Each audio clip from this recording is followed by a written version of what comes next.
years and nurtures a lifelong love of reading. That's why Reading is Fundamental, the nation's leading children's literacy nonprofit, offers free monthly read-alouds by popular authors through its Rally to Read program. Visit rallytoread.org to watch the read-alouds and discover exciting reading activities.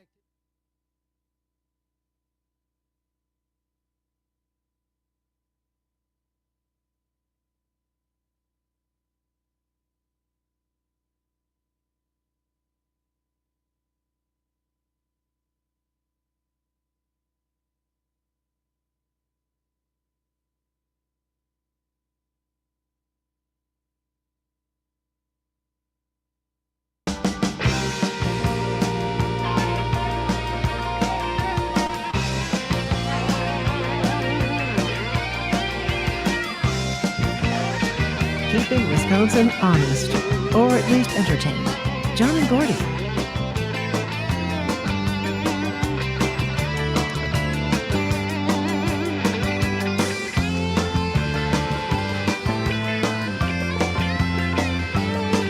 Hey now, happy Monday. Yeah, back again. It's John and Gordy. We're back again. Here we are. Yes. It's a bright, beautiful, sunshiny kind of day in the capital of Wisconsin, here in Madison. And we're broadcasting at our home studios here, the headquarters. And it's looking nice out there. Yeah. Sunny skies, and temperatures are much milder than they were when we left you last week. When they were just Isn't there a Ringo extremely cold. Ringo Starr song, Sunshine, Life for Me? Oh. Remember that? I do recall that song. It's kind of a seafaring type sound to it. I think that's a Ringo It is song. subtitled "Sail Away, Raymond." Yes. Okay, that's it. Yeah. Yeah. Can we hear a little? Yeah. What is it? The sunshine. Here we go. Yeehaw. Yikes.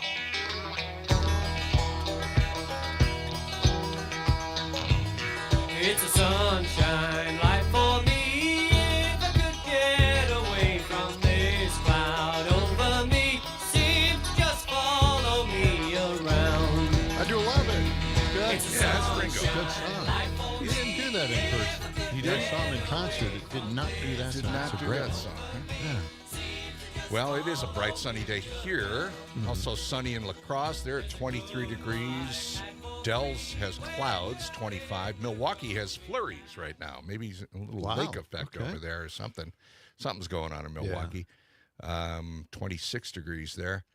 And here in Madison, let's see, it is partly sunny and 25. So, All right. yeah, at least sunshine through much of the state, mixed in with a few clouds. And but we'll take mid-20s this time of year, mid to upper 20s.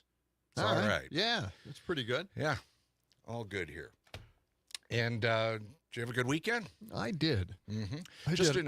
in about 10 minutes, we're going to check in with Mike Clemens. He is already in San Francisco getting ready for the Super Bowl. And it's also his birthday. So we'll be all right. talking to Mike That sounds good. in just a few minutes.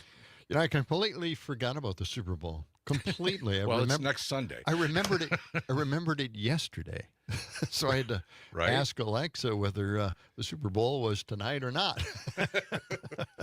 No, they take a week off. So Yeah, they do take that's a how week they do off, that, to yeah. get all the media hype coverage that they can possibly Yep.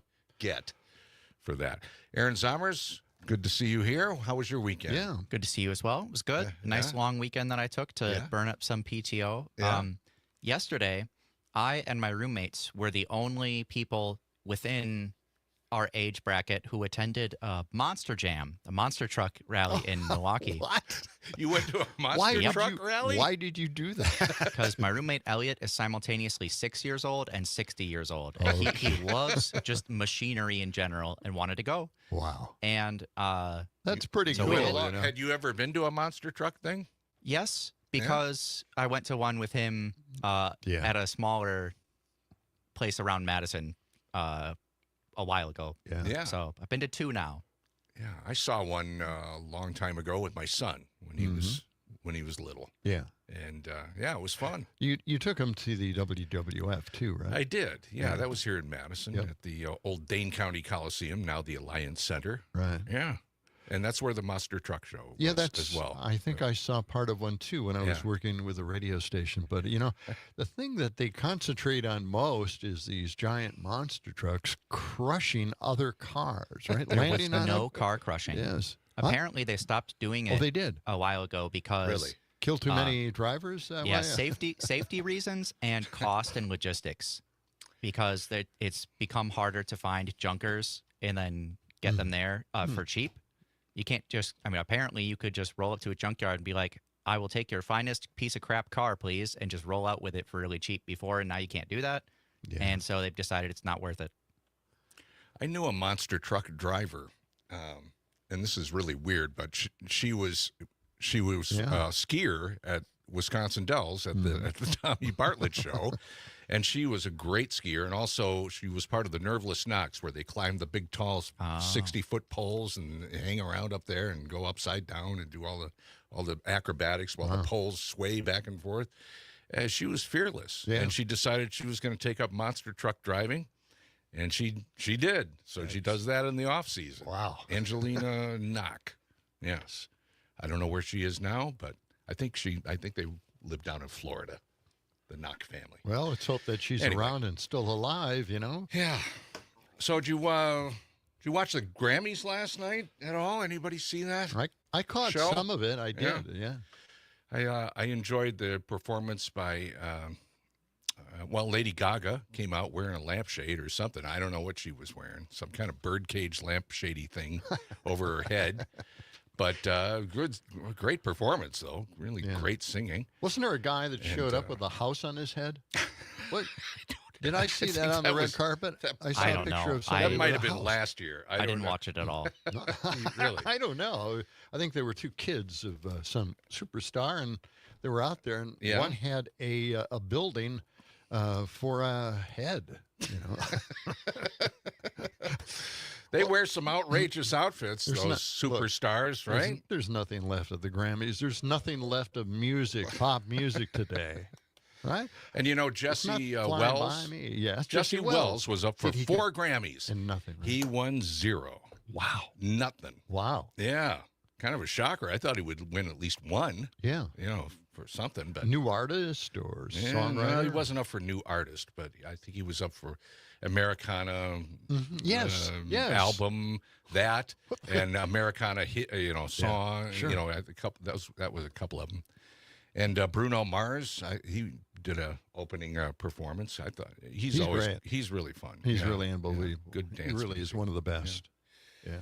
Yeah, but some of those outfits those people were wearing, kind of eye-opening. Are you going to talk about that right now? Really? Oh, I was going to talk about Jamie Foxx. He had an outfit. He had a cowboy outfit. Oh, with a cowboy hat, great big cowboy hat with a flat brim, and like Melania? yeah, something like that. Yeah, and then there was Chapel Roan. Yes, Chapel She came Roan. in with an outfit that was different, very revealing, and the photographers went wild. Yes. Someone always does it. It was, Somebody's got to be outrageous, right? Every year, and the Gotta dress. push the limit. The dress was held up by. Well, Go ahead. lack of Explain gravity. that. I don't know. Lack of gravity. Well, I remember Jennifer Lopez when she wore that really revealing outfit. Sure. Or maybe this is like 10 years ago, 15 years ago. Yeah. It was more than that. It was more than that. It was more revealing than that. The But dress hey, was you know, held up it's- by some jewelry. That's it. Good call there, Aaron. The ring jewelry, right? Okay, I think we should move on. Otherwise, we're going to get a phone call. Look, I'm just going to say. What are you, that if 12 years old? If you know what we're talking about, I thought it was a very imaginative design. I mean, thumbs up to the designer of that thing. Not that, Okay. people should be walking around in that kind of dress. All I'm saying is I would never have suggested it to anybody I was fitting a new dress on. So, So, I mean, Well, how do you luckily even they were how do you suggest something like that? By the way, I got this great idea with these rings. Well, doesn't it's make just any a good sense. thing it was in Los Angeles and it's nice and warm there because it's That's otherwise. what you're concerned with, right? Well, Did she get a chill? Yeah. Could get bronchitis or pneumonia. It would only lift the dress up, I think. Okay. So, All right, let's try to move on. look, I just think it's an interesting, adventurous design for a dress. I was Okay. very impressed. Okay. And by the way, I think we should bring this up too while we're talking about the hoity-toity, right? All right. The Kennedy Center closing for 2 years. Yeah, this is. Gee, I wonder why. Because they can't get anybody to perform there. But Pretty much. Trump's saying he's going to remodel it. Right? They're going to completely remodel it. Yeah. That's why it's closing That must for be 2 it. years. That's got to be it. That way he is doesn't have to worry unbelievable. about people just not coming. Well, he was getting a lot of press with everybody canceling. They were getting more press than he was. Yeah, So he doesn't like that. Yeah. Right. Could we play this Kennedy Center cut that I have? It's cut 20. Cut 20 Okay. for this month. All right. Well, it looks like the White House is learning an incredibly painful lesson tonight that just because you can bully your way into things doesn't mean that everyone else on the playground is going to be forced to continue playing with you. I'm referring to the head in the Oval Office's sudden announcement tonight that the Kennedy Center will be closing for 2 full years, starting on July 4th, supposedly for renovations. Totally believable, not at all just a very obvious excuse to cover up for the fact that upon him taking over the Kennedy Center, attempting to rename it and make it all about himself, artists started canceling any performances there in droves, including most recently world-renowned composer Philip Glass. You know, the guy that's done about 100 different movies. This year is the 250th anniversary of our country. There is no world in which an art center like the Kennedy Center would have scheduled renovations that would take them out from participating in the massive celebrations that are going to be going on. This is just yet another example of conservatives having to learn the hard way. You can believe that might makes right, but that does not mean that the cool kids or the talented kids have to continue associating themselves with you. You are not a king. Artists are not court jesters. You do not get to force them to perform for you. Who was it? Kendall Brown? That's Kendall Brown. Yep. Okay. She Yeah. posts things an awful lot, and I thought it was a good commentary. If you noticed, of course, 2 years, right? It's the famous two thing. Yeah, it's always 2. 2 weeks, 2 days, couple 2 of months. months. Yeah. Yeah. Right. That's so his now go-to. it's 2 years. Oh, by the way, we got a text here from Al in Madison. The person with the building on their Yeah, head Jaden Smith. Yeah. was Jaden Smith, Will Smith's son. Yeah. That was at the Grammys last night. That tracks. I must have missed that. Did he? I wonder if he wore it all through the Grammys. I mean, Well, that how'd you like to be didn't look sitting real behind him? It did- Could you please remove the house from the top of your head so we can see? Yeah, God. that's very strange stuff. you Very know. weird. It wouldn't seem comfortable at all, Right. especially having drinks or something to eat. How would you get stuff through the door? Well, now I want to. Yeah. now you want to see it. I right? do want to see it. Yeah. I'll have to Yeah. jump online here in a moment and take a look. Got a call from my my mega friend in Milwaukee. Oh, yeah? And he said, "Boy, I hate music now. I just hate." He did not like the Grammys at all. Well, it's, man. it's all just a show. That's all it is anymore. The awards are sort of secondary. They just have I mean, one Billie performance Eilish after. is just an incredible She was artist. great. And she won a Grammy. yeah, she did. Last night, yeah. She walked away. In fact, She's incredible. Yeah. that announcement is what got Trevor Noah in trouble. Oh, really? Yeah, and No kidding. We'll get to that. All right. Coming up next, we're going to check it with Mike Clemens. He's up in San Francisco getting ready for the big game coming up next weekend. It's all coming up on John and Gordy.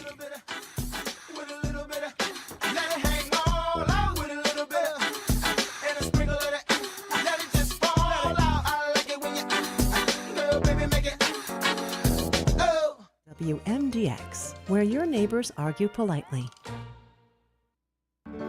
Allure Intimate Apparel redefines what it means to feel confident, celebrating every woman, every shape, and every size. Their expert bra fit specialists offer a refined, pressure-free experience designed for comfort, beauty, and ease. Bra, sleepwear, swim, and lingerie, Allure has it all. With a personalized touch and a commitment to service, Allure helps you feel supported every single day. Visit Allure's new location in the Hilldale Shopping Center, where bra fittings are their focus. Visit AllureFits.com. That's AllureFits.com. Hey there, it's Carrie Joy with your Work Money Minute. If you are working to get out of debt, a credit counselor might help. You can find a trustworthy one through the National Foundation for Credit Counseling. They're called the NFCC. They have certified nonprofit counselors in all 50 states. They usually start with a financial checkup about your income, your bills, your spending, your debt, and then they help you make a budget and a plan. Now, sometimes they might recommend a debt management plan, which helps you pay off what you owe. And most folks pay about $35 a month for debt management. You can search the Work Money website at workmoney.org, or you can go to the National Foundation for Credit Counseling website. You just want to make sure that whatever advice you take or whatever service you pay for, that it helps you pay off your debt in full with lower interest rates and reduced monthly payments.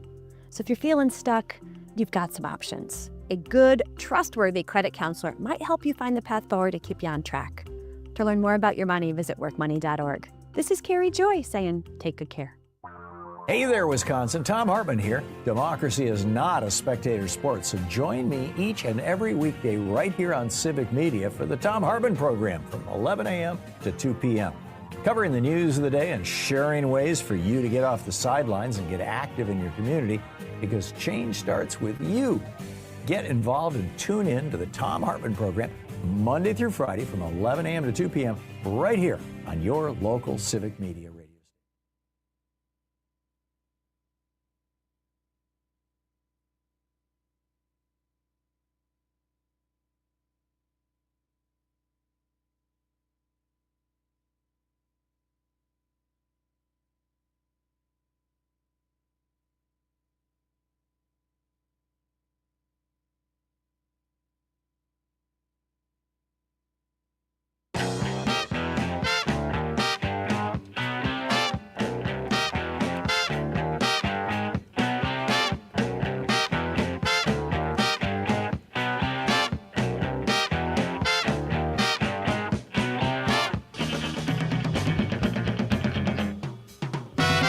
It's John and Gordy in the afternoon. Aaron Sommers at the controls. And it's about time that we start talking about the Super Bowl. Can we talk about the Super Bowl? Yes, we can. Yes, we can. We've got the perfect person to talk about it with. Mike Clemens is with us. Good afternoon, Mike. Hey, guys. Yeah, in San Francisco, game kicks off Sunday at 5:30 Wisconsin time, and I'm at the NFL headquarters where all the media is at doing live broadcasts, and it's pretty busy today. Usually it kind of starts picking up around Wednesday. San Francisco might have something to do with it. You know what I'm saying? I'm thinking that's true. Yeah, it's a great place to be. Yeah. So, first of all, before we get to all the game talk and everything like that, happy birthday to you, Mike. Yes. Oh, I appreciate that. My birthday started off with, did you feel something? And then about an hour later, 4.0 on the Richter scale. Really? Here in the Oh, so no. yesterday we went out to the Golden Gate Bridge, and then there's a little like national park where you can go up there and take a picture of it. And one of the guys in our crew was saying, like, as we're driving through this Holland Tunnel like thing to get over that area, he's like, man, can you imagine being stuck in here in a traffic jam, and they have like, they shifted the plates a little bit. I said, well, shut up. Oh, no. Shut up. Yeah. And then 12 hours later, they got 4.0 out on the bay. So, that worked out nicely. That was big. And you felt it, right? Yeah. Oh, yeah. Yeah. You feel that. A little bit. Yeah. So set the stage for us here. I know there are different things going on every day this week. So both the teams are already there, right? The Patriots and the Seahawks, they're in town. Huh? Seahawks had a short flight from Seattle, and the Patriots came in from New England. Patriots had a pep rally in Foxborough at the stadium. And Mike Vrabel, 1 year after struggling the last couple of years with the Titans, losing records, Derrick Henry moving on, the star running back to the Ravens, and the Titans fire him. and Robert Kraft, the owner of the Patriots, hires him. And in 1 year, the Patriots are back in the Super Bowl. And they've got this quarterback, this Drake May, in his second year that, I mean, he's throwing some passes that look like Brady. So somehow the Patriots are back in this thing. Their general manager, Elliot Wolf. Elliot is the son of Ron Wolf. And once upon a time, Bob McGinn, who covered the Packers for the Journal, said, I think this is the next GM in waiting because Ted Thompson's got him, as an assistant, like 14, 15-year-old guy. Like he was being groomed for the job. Right. But when Ted stepped down and Mark Murphy had to hire somebody, one of his coworkers, Brian Gutekunst, got the job instead. So Elliott had to go to the Browns, a couple of other stops, but now he's with a good organization with the Patriots. And in 2 years, he's got the Patriots in the Super Bowl. Yeah. Amazing. That's good. So now what I'm hearing is the Seahawks are favored to be winners on this. Is that the latest? And by how many points are they favored? Yeah, I haven't seen that, and I don't get into that stuff till later in the week because I need to talk to these teams. But we're going to have access to these teams tonight, on what they call opening night. They'll have them on stage. It'll be broadcast on NFL Network. And then we get to talk to these guys Tuesday, Wednesday, Thursday, sit down, literally have a cup of coffee with them and talk for 20 minutes or so to the coaches. Yeah. And we get the injury reports. So that stuff all factors in. Sure. But Sam Darnold, a little more experienced quarterback. They have a very good defense with Seattle against this, young, explosive Patriots team. Okay. Well, Saturday Night Live had an interesting bit on their newscast where they had two come out, say a guy and a woman, and they're kind of rekindling their relationship, and they were referring basically to the Super Bowl. And apparently, these two teams have met long time before, right? Well, they have. Yeah, they have. I mean, Seattle had a win in their hands, and a guy named Malcolm Butler, a rookie, intercepted a dumb call instead of giving the ball to Marshawn Lynch. Russell Wilson attempted a short little pass, and it got intercepted there at the goal line and saved the Seahawks from having the go-ahead score. Yeah. And Tom Brady and the Patriots upset and won that game. So that's the last time these teams met in the Super Bowl. Talking with Mike Clemens here, covering the Super Bowl this coming Sunday. And so they have everything pretty well mapped out for the media there pretty much every day, don't they? Yeah, and for security reasons, too. I mean, my gosh, it's like TSA times 10. Really? So, yeah, blockades, one-way streets shut down, and it gets worse as the week goes on. But, we've had attacks. It's a more dangerous world, so there's those kinds of things. And it's tighter. It's tougher and tougher to get in to this thing. I'm like on number 22 or 23, and that's probably why I still can get, credentialed for this thing. Plus, with all the stations that we have across the state has helped me out as well. But, yeah, you have a schedule of events to cover, and we'll go to various press conferences, meet with this, and then to put the stories out. And we're pretty much here to help the NFL see if they can break last year's record of viewership, like 100, more than Apollo 11 a couple of years ago. How about that? Yeah. When do the new Super Bowl commercials hit? I haven't seen any yet. Those come out in a couple of days. I never get to see those things because I'm at the game. Everybody talks about them. Right. I'm at the game. But, they do have some publicity stuff like that. But, yeah, whatever. It should be a good game. Two younger teams, if you will. I think you've got the coaching experience on the Patriots side with Mike Vrabel, the former Patriots linebacker. But there'll be plenty of matchups to figure out this year. And I don't mind from a standpoint of, there's new faces in terms of the players in this thing to cover this week. Well, very good, Mike. Well, thanks for checking in with us, and enjoy the rest of your birthday and the rest of this week. And can we talk to you next Monday after the game? Absolutely, yeah. And I'll have little updates for you throughout the week. Okay, that would be great. Like where the good free food is for the media, those kinds of things. Yes, please. Right. You have to tell us. Well, don't overdo it, man. Did security keep ice out? That's what I want to know. All right. All right, Mike. Thank you, John. Thank you, Gordy. All right, you Mike. take care now. Thank That's you. Mike Clemens, great sports guy, reporting there on behalf of Civic Media. We're coming back with more after this.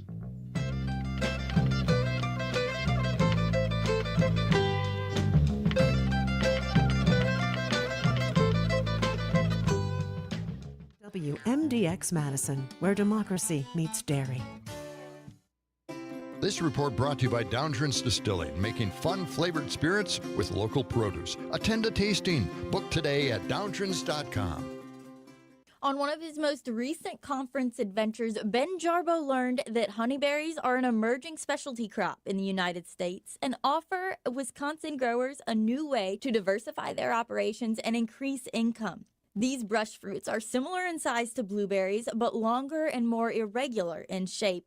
They're surprisingly well suited to Wisconsin. Stefan Mirsky along with us to tell us exactly how the berries could be utilized in the Wisconsin climate. Yeah, so honeyberries are a very new fruit in the United States. They were introduced in the 1990s from Russia and Japan, and they're very well adapted to the upper Midwest. They grow really well here. They're cold hardy.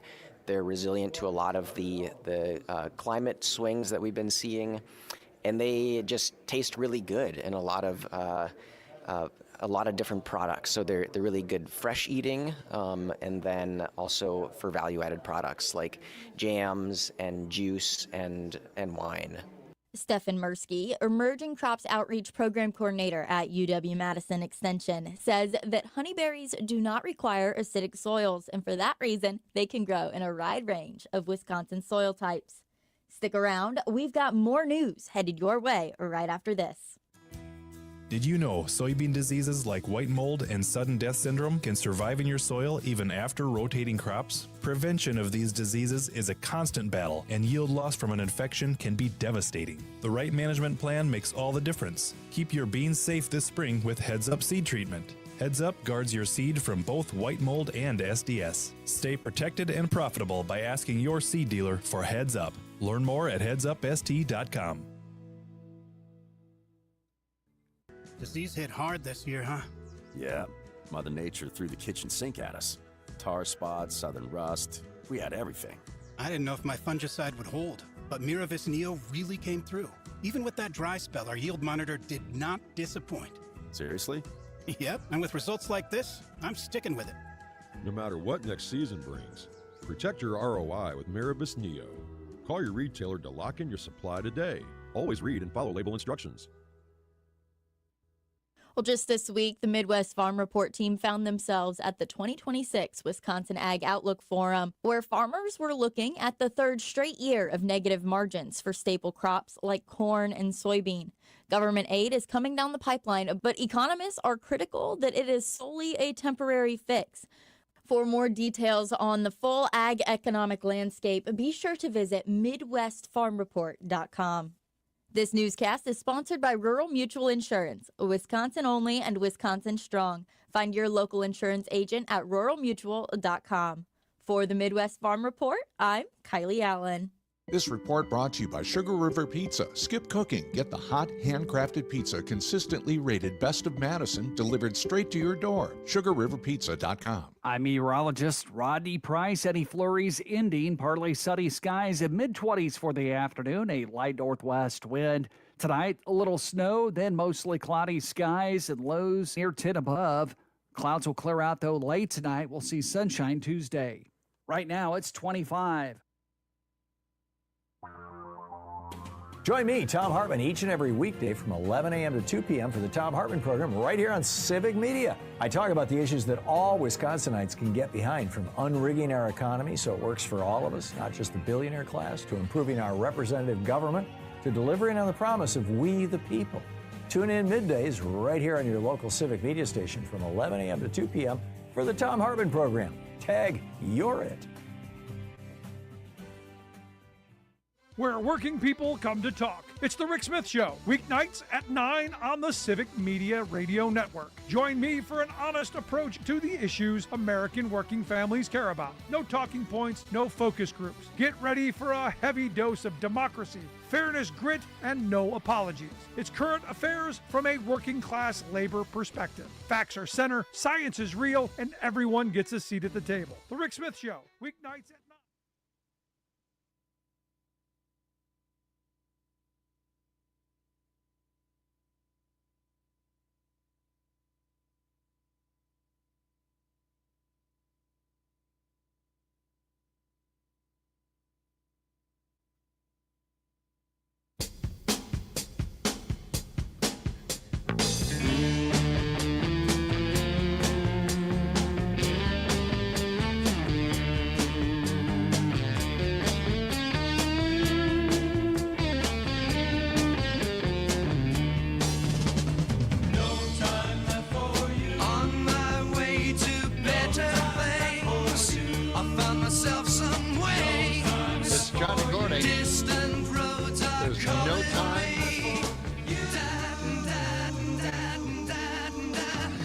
now. Yes. Burton Cummings, Randy Bachman. Yeah. I always said Guess who? Bachman. Is I always wrong with It's that? Bachman, though. It's Bachman. That's the way he pronounces All it. right, Randy Bachman. I saw a great little documentary on him. Yeah? And, They said it all the way through. The documentary is Bachman, right? Yeah. Huh. And, it's really quite a story for the Guess Who. Bachman Turner Overdrive. Yeah. That's the way it should have been pronounced, but we all said Bachman Turner Overdrive. BTO. BTO, yeah. Rockin'. Yeah. Yeah. But a bunch of great songs, though. Oh, I know. I wonder if they're still being played any place. Sure. I don't Classic rock. I don't listen to that. Okay. Phone lines are open if you All want to right. jump in. 855-752-4842. You can always get a hold of us on the Civic Media app, free to download and free to use. So what's happening in our world? Well, I wanna it's tell a you. crazy, mixed up, revolving Well, I want globe. I want to talk about. I showed you the picture of Noah Smith, Jaden Smith, rather, with the house on his head, on his Yes. shoulders. He had a house on his shoulders. From the Grammys last Yes. night. Yeah, lots of unusual outfits, and that was probably one of the more unusual outfits, right? Yes. Not as good as the one we're thinking Chapel about. Roan, yes. Chapel Roan. That's yeah. All right, but here, this Unusual. was a comment made by Trevor Noah at the Grammys, and Trump reacted strongly, rejecting claims referenced by Trevor. The Mad King is protecting his image, I guess. I don't know. He's not open to criticism at all. So He's very sensitive. The man baby had a little tantrum about this and threatening course he lawsuits did. again. Off with their heads. Well, let's check out cut 21. This is the humor displayed by Trevor Noah that Trump objects to. Song of the Year. Congratulations, Billie Eilish. Wow. That is a Grammy that every artist wants, almost as much as Trump wants Greenland, which makes sense. I mean, because Epstein's island is gone, he needs a new one to hang out with Bill Clinton. So, I told you it's my last year. What are you going to do about it? Yeah, well, that's it for you. Yeah, Reminds me of Ricky Gervais. Oh, yeah, that's right. Yeah, Ricky Gervais did similar things. Yeah, I think it was the Oscars, and he was just like, what? I don't care. Yeah, he let it rip. Yeah. Trevor Noah has done it for like 6 years, I think. I think he The has Grammys. for a long period of time. But this was his yeah. last year. Yeah. Maybe he's tired of the music, too. Maybe. Yeah. I don't But know. anyway, that's the joke. And again, Trump is threatening to sue him. Really? Yes. Why? What's the basis of the lawsuit? False and defamatory language. I don't know. Did anybody tell him he's a public figure and he's open for this kind of stuff and he can't sue anybody? Well, but he can try. And he Well, will. I don't know. He's got a team of lawyers. Yeah. They might as well push out some more That's paper and just- send it to court. That's just weird stuff. Yeah, good luck with that lawsuit. All right. Now, something that it really kind of bothers me a lot is the FCC. It is kind of it's sitting there. It's kind of calling balls and strikes. It's not taking a proactive approach to what's on the broadcast airwaves, and we're talking about airwaves, right? The old media, right? Mm-hmm. The three networks and all of radio, all the broadcasters. Yeah, all the broadcasters, right? Right. So anyway, Brendan Carr is taking a proactive approach, pushing conservatism, and this is recording a little while back when Senator Andy Kim had talked to Brendan Carr about who his allegiance is to, the Constitution or to Trump. Let's listen. Is President Trump your boss? President Trump has designated me as chairman of the FCC. I think it comes as no surprise that I'm aligned with President Trump on policy. I think that's why he designated me as chairman. But ultimately, Do you consider him your boss? Ultimately, well, President Trump designated me as chairman. I can be fired by the president. The president, So he's your boss. Of course he is. Look, the decisions of the commission are going to be based on a You vote. swore an oath when you came into your job, right? Does the oath have the word president in it? Senator, again, I'm not tracking this line. What I'm saying is every decision Do you we remember make, the oath that you took? Yeah, You swear an oath to protect what? Sir, every single decision What I is make it that you're protecting? in this job We're based on the facts, Constitution of the law, and United record. States. Would it be appropriate for the president or senior administration officials to give you direction to pressure media companies? Look, sir, I'm not going to get into hypotheticals. What I can tell you is Well, yes, look, the decisions easy by the answer commission. is no. Trump is not your boss. So the then- American people are your boss. I do not trust you that you can make these decisions with the independent mind that is needed. And with that, I'll yield back. There you go. That's it. Wow. Okay. Pretty much mic drop. Mic drop. Right. Well, I found this out of the Hollywood Reporter. Carr threatened. Now we'll talk about this again. Brendan Carr. Brendan Carr threatened an equal time rule change. Yes. Yeah. He's brought that up. Which yeah. could force daytime talk shows like The View and late night talk shows like The Tonight Show or Colbert to think carefully before inviting on candidates for political office. Now, if you do something like that, it is pretty much a threat, right? That's what he's doing. Talk shows have qualified for an exemption as a bona fide news interview. They have an exception. They can have these guests on, but they don't have to have equal time in regards to these guests. They get an exemption. He is repealing the exemption. That's what he's proposing? That's what he wants to do. Okay. And by the way, just coincidentally, the 24/7 Trump networks, all of them are on cable. Fox News, Newsmax, One America, Now, I don't know. Real America's Voice, they're all on cable, not on the air. None of them are required to have equal time. Now, how odd is that? Because they were cable. What a right? coincidence. Right. Fox News, I mean, it's on cable. Yeah. Now, Democratic FCC Commissioner Ana Gomez asked whether the same rules would apply to talk radio shows, which tend to show more conservatives and skew more conservative, right? Right. Again, they're over the air, and they apply to the FCC, and they are part of the FCC rule and regulation universe. They are controlled by it. All right. So anyway, Carr said this. There was an irrelevant precedent that we saw that was being misconstrued on the radio side of all of this. Now, that's what I think most people would call a word salad. Doesn't really mean anything at all. We look, but radio's doing a pretty damn good job, Yeah, right. And Commissioner Ana Gomez reiterated that the rule change will necessarily have to apply to all talk radio as well, because they are over-the-air broadcasters. And once you change the rule on one side, it has to go to the other side. She wrote By this. sides, you mean TV and radio. TV and radio, Right. yes. And this is what she wrote. Yeah. We must keep in mind that the primary motivation for this action was to lend a hand to the political operation of this administration, not to help consumers.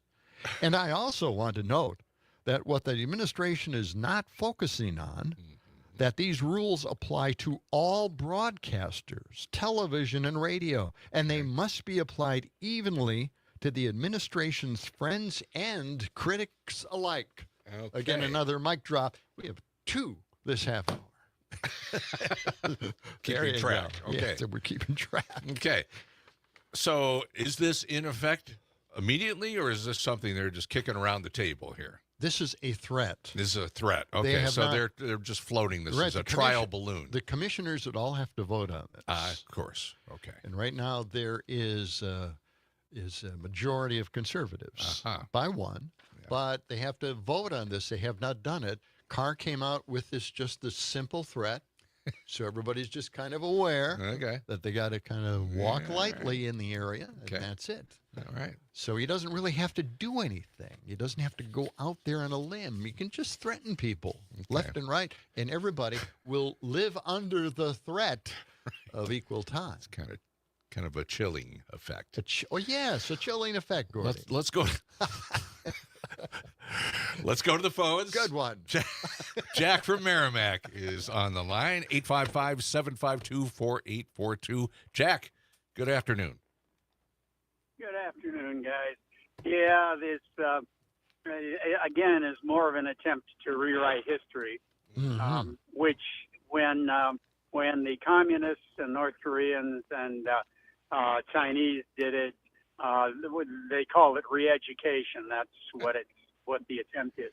But I don't really have a problem with equal time for conservatives on talk shows, and I don't think you guys do either. I think you've invited, probably plenty of them, and they've just decided there's no way to answer the questions that you'd have, so they don't come on. Yes. And that would be my hope, is if you get something like Jimmy Kimmel, and he has to have a conservative person on, I'd hope that people like that would give him the third degree and really say things like, what you just said is a lie. It is not fact. And if more of the legitimate, quote unquote, news sources had done that, I don't know if we'd be in the situation we're at. But that's an entirely different topic. No, anyway, thank you, guys. Well, Jack, that's a really, really good point, because it works the other way around. Right. If they can go on these talk shows, and they know they can, will they go on those talk shows? Will they do it? Will they be open to the Kimmels and the Colbert questions? Right? And if they refuse to go, or if they just don't go, then what?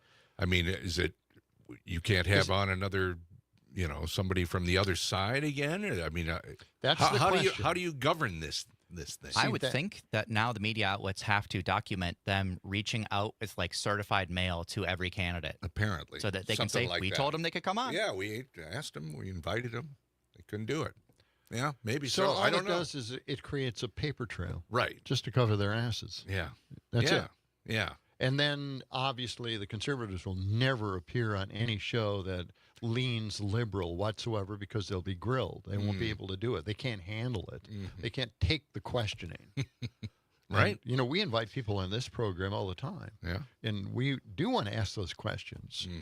But a lot of times, the conservatives don't feel comfortable answering the questions, because the public will obviously not agree with what they have to say. And does it make a difference whether the person, is this mainly for political candidates? I mean, did they have? No, it's just political candidates. Political candidates. They have to be running for something. Yes. In order for this thing to kick in. Okay. We're coming back with more of your calls and texts. 855-752-4842. It's John and Gordy. Stay with us.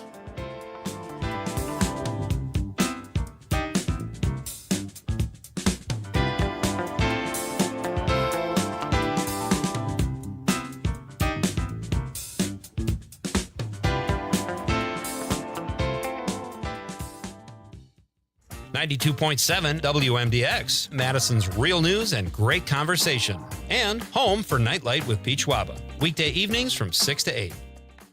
Is it time to clean your air ducts? Call Zero Res Madison. Zero Res is NADCA certified and has a 4.9 Google rating. Zero Res, spell it forward or backward, it's the right way to clean. Call Zero Res Madison, 608-848-9000.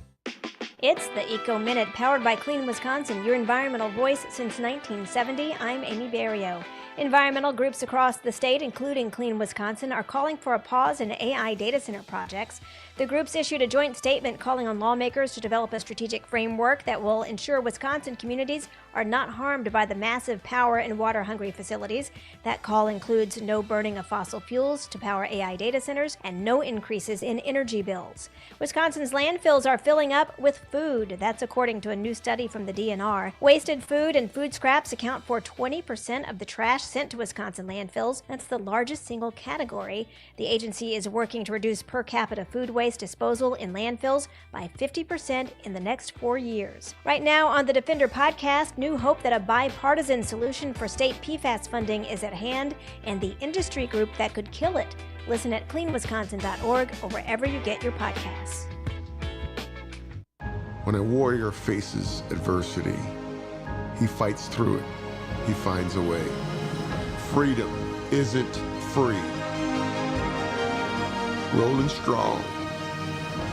Belief. Believe you can and you will. Wheelchairs for Warriors provides mobility solutions to veterans and first responders injured in the line of duty. Join the mission and visit wheelchairsforwarriors.org. A fresh perspective on the great outdoors. What's up, everybody? My name's Joel Clayfish, and this show is all about the great outdoors of the great Midwest. I have the joy of steering the ship across every lake in Wisconsin, Minnesota, Michigan, Iowa, and Illinois. This is Raised in the Woods. Raised in the Woods with Joel Clayfish and Ellie Lawton. Find the podcast on Apple, Spotify, or wherever you listen to podcasts. This is Robert Pilot, host of Native Roots Radio. On our show, we talk about Native issues like treaties, protecting Mother Earth, and holding our elected officials accountable. You'll also hear from Turtle Island voices like Arvina Martin, State Representative Heather Keeler, Ruth Anna Buffalo, Dr. Anthony Stately, State Senator Mary Kunish, Robert Lilligren, and Bob Blake. Native issues are human issues, and human issues are Native issues. Native Roots Radio, weeknights at 8 on your local Civic Media radio station. When a person calls 988, they're connected to a crisis counselor. A caller can expect to talk about coping skills. They can chat, they can text, and when they come out on the other side, they're feeling better. Call or text 988 or chat 988lifeline.org.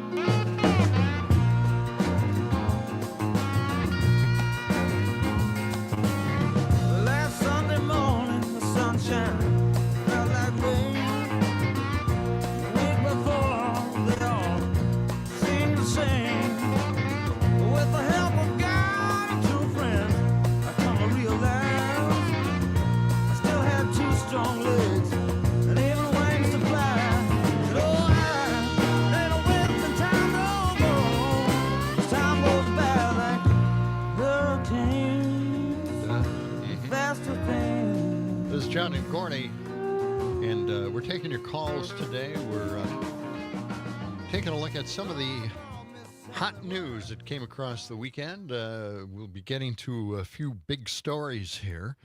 We'll also be getting to a little Saturday Night Live bit that I thought was just extraordinary. Yeah, it's kind of a running gag now. No, not that one. Not that one? Not that one. one. Something not the else. one about the Super Bowl and, a couple rekindling their old relationship. Their romance, yeah. That was really good. I didn't think I'd enjoy that bit, but it was good. Yeah. All right. Well, let's go to the phones. Let's go to the phones. Joanne is on the line from Madison. Good afternoon, Joanne. What's on your mind? Great show. Just a quick comment. We've been calling those 6 million files the Epstein files. We should really call them the Trump Epstein files. Because he wants to rename everything after himself, like the Kennedy Center, the Trump Kennedy Center. We should be calling these files the Trump Epstein files with an emphasis on Trump because he's been in so many of them. What a great idea. That is beautiful. I will try to remember that from now on. Yes. Wow. Yeah. Yeah, and there's still like 3 million more files. It's unbelievable. That they haven't released. And here's the what could possibly be in those? Here's the bad thing about the files being released. All these files coming out and all these pictures, right? Yeah. I don't know what's real and what isn't as far as pictures are concerned. You see the comments. Oh my gosh, this is outrageous. Look, 4 girls surrounding him on an airplane. And I'm thinking, is it real? I don't know anymore. So he's kind of getting off a little bit here. Hard to know the context of them. Yeah. Right, Joanne? Joanne? Well, yep. Okay. But anyway, thanks for that call, Joanne. I agree. It should be the Trump Epstein. The Trump Epstein files. Yeah. Yeah, there's enough stuff. It's unbelievable. Yeah. All the different stuff that's in those files.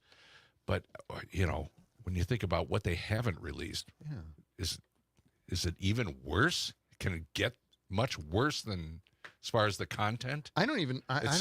I don't think I have the number of outrageous. times that he was mentioned in this. It's more than 1,000 times. Yeah, I think it's like 1,500. Yeah, I think it's about somewhere 1,500 times mentioned in the files, so apparently he had nothing to do with Epstein. Apparently, you know. Yeah, don't believe the pictures and the videos that you've seen of them hanging out and having a good time at parties, Yeah, or the flight don't believe logs any where of he's those mentioned on there like 70+ times. I mean, he had 4 young girls behind him on an airplane, and I thought, is this real or not? Now, all of these pictures have been released, a lot of them, and you don't know which ones are fake, deep fakes. But anyway, this is kind of fun. I mean, we know he's mad, he's insane, and he's in charge, and he's delusional too. Esquire's Michael Wolff supposedly has conspired with Epstein to harm Trump somehow. I am not kidding you. This is what he is alleging. You can tell this guy isn't well, right? Let's listen to cut 10. Because it looked like this guy Wolf was a writer, was conspiring with Epstein to do harm to me. And I didn't see it myself, but I was told by some very important people that not only does it absolve me, it's the opposite of what people were hoping, you know, the radical left. That Wolf, who's a third-rate writer, was conspiring with Jeffrey Epstein to hurt me, politically or otherwise. And that came through loud and clear. So we'll probably sue Wolf on that. And maybe the Epstein estate, I guess. I don't know. But we're going to certainly sue them. We're going to sue everyone. Well, you may, I guess so, because he was conspiring with Wolf to do harm to me politically. That's wow. Yeah, it seems like, you know, he feels like he's the center of the universe and that everybody's talking about him, but not just talking about him. They want to get even with him. Yeah. They're conspiring against him. There is something wrong with this man. Or they were looking for a payoff. As far as conspiring against him to harm him, I think Obi-Wan Kenobi said it the best in Revenge of the Sith. You have done that yourself. Yes, Right. you have. Great point. Great clip. I think we got time to take a call here. Mark is on the line from Prairie du Sac. Hey, Mark, go ahead.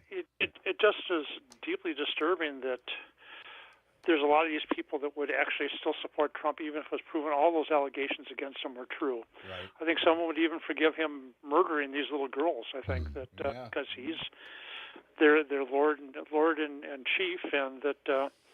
The Supreme Court would probably, redeclare droit de seigneur as the right of the Lord. That if you're rich and powerful, you should have these rights to, commit this kind of activity. I mean, it is just deeply disturbing that, and the way they're releasing these things, they're not protecting the victims here. I mean, the incompetence of information they released. They did not protect the victims. They've been protecting all the rich and powerful, and the rich and powerful men, they should be hung out to dry. Yeah. I mean, that if they're doing this stuff, hang them out to dry. I mean, it is just disgusting that these guys get away with this stuff, because they've been getting away with this stuff for decades. Yeah, and at least 20 years or so. I mean, or longer, right? I mean, this has been going on for a long time. That's true, and a lot of these women as victims came out and said that they are just protecting the wealthy and the elite. Yes. And not them. They were Super promised to be protected, and they aren't being protected at all. Mm-hmm. So, all right. We've got news straight ahead, also a weather and sports update. We'll take more of your calls. You can jump in on the line here, 855-752-4842, or text us on the Civic Media app. Coming back with more of John and Gordy after this.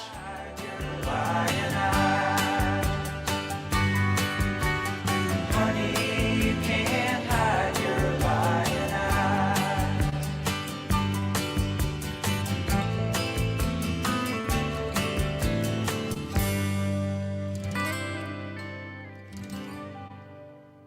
This is 92.7 WMDX Columbus, Madison's real news and great conversation. A Civic Media station. WMDXradio.com. ABC News, I'm Michelle Franzen. Attorneys for 200 victims of the late sex offender Jeffrey Epstein now urging 2 federal judges to order the immediate takedown of the Justice Department's Epstein Files website.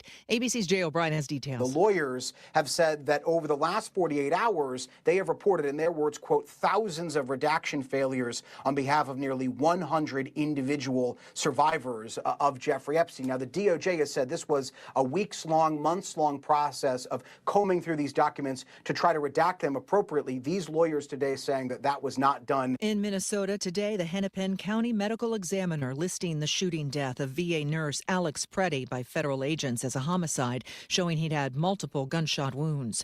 A frantic search is underway in Arizona following the disappearance of Nancy Guthrie, the mother of Today anchor Savannah Guthrie. She disappeared from her home Saturday night. Police say the 84-year-old's home is considered a crime scene. This is ABC News.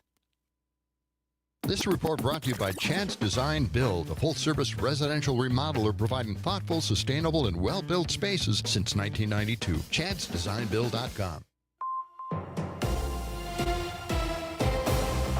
For 92.7 WMDX News, I'm Savannah Tomei Olson. UW-Madison will be demolishing a small building to make more space for staff parking. Last week, the Board of Regents approved a plan to tear down 1800 University Avenue. It had been home to multiple departments over the years, including poultry, entomology, computer science, and it was the Sea Grant Institute, according to the State Journal. It's been empty for years, and paperwork shows it doesn't have the necessary protections from the Americans with Disabilities Act. They'll turn it into faculty parking and green space. And one of Madison's busiest food pantries is only getting busier, and now they're back open at their new location. The River served more than 21,000 people last year. That's a 13% increase from the year before. Altogether, they had more than 400,000 people visit. That includes the people who came more than once. And they desperately needed more space. They just moved across the street on Packers Avenue. They've now got 33,000 square feet. That's triple what they had at the previous location. They also have a huge all-electric commercial kitchen. The new space cost $10.7 million, but the nonprofit moved into it debt-free. While Friday was their first official day operating from the new spot on Packers Avenue, they're planning an official grand opening celebration in June. And we know of more additions to the lineup at the Madison Public Market. Last week, we told you about the first 7 tenants. Well, now 2 more have been announced. Melly Mel's is known for soul food. They'll have a space in the market. So will Madison's own chocolate shop, famed for its ice cream. The long-awaited Madison Public Market has been in the works for years. Some have been waiting decades for something like this. It'll be on 1st Street and is set for a soft opening next month. I'm Savannah Tomei Olson, 92.7 WMDX News. The Bucks come up short again. Hi, I'm Mike Clemens with Sports NBA. The Milwaukee Bucks losing to the Celtics in Boston, 107-79. That's the lowest amount of points the Bucks have scored in a game so far this season. Add to that more questions about whether Giannis will be traded. Head coach Doc Rivers asked live on ESPN if he had any opinion on the report. No, I don't have one right now other than Giannis has said everything that we need to hear, that he wants to be a Buck, he loves the city, and that's all I can go by as a coach right now. Has it been difficult? Yeah, your players every day have to hear stuff every single day about not just their best player, but they're thrown in the mix as well. My favorite day of the year this year will be the day after the trade deadline. That'll be my favorite day. The trade deadline this Thursday afternoon. NFL, Mike LaFleur, the new head coach of the Arizona Cardinals. LaFleur is the younger brother of Packers head coach Matt LaFleur. With Sports, I'm Mike Clemens. This report brought to you by Serenity Pet Spa, with award-winning dog grooming where every pup is treated with love, care, and patience. 3 locations around Madison. SerenityPetSpaMadison.com. I'm meteorologist Rodney Price. Any flurries ending. Partly sunny skies in mid-20s for the afternoon. A light northwest wind. Tonight, a little snow, then mostly cloudy skies and lows near 10 above. Clouds will clear out, though, late tonight. We'll see sunshine Tuesday. Right now, it's 25. Civic Media Mornings. It's hard to imagine any future administration just openly defying the law in this way. Wisconsin Attorney General Josh Kaul is with us. The Trump administration can't just break the law ignore the law and cancel things unilaterally. It's got to follow the process that's in place for all lawmaking in the country. If the administration continues attacking people's rights, attacking the law, or ignoring the law in a way that harms Wisconsinites, we're prepared to act. Jamie Martinson and Brian Noonan on your local Civic Media station. Weekdays 6 to 8. Would you like to contact Congress and let them know your views about issues that are important to you? Leave a message for your U.S. representative or your senator by calling the Capitol Switchboard at 202-224-3121. Phone lines are open from 9 a.m. to 5 p.m. Eastern Standard Time. Standard phone rates may apply. To send an email, go to senate.gov or house.gov for more information.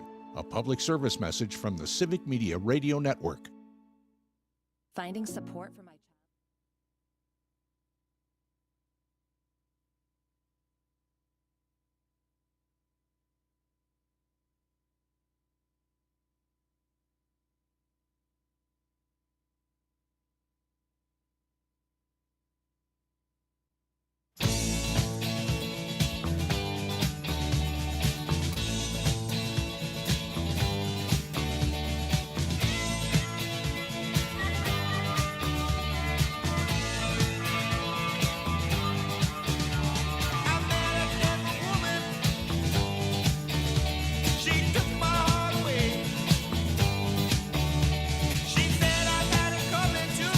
Backman Turner Overdrive. It's hard to say it that way.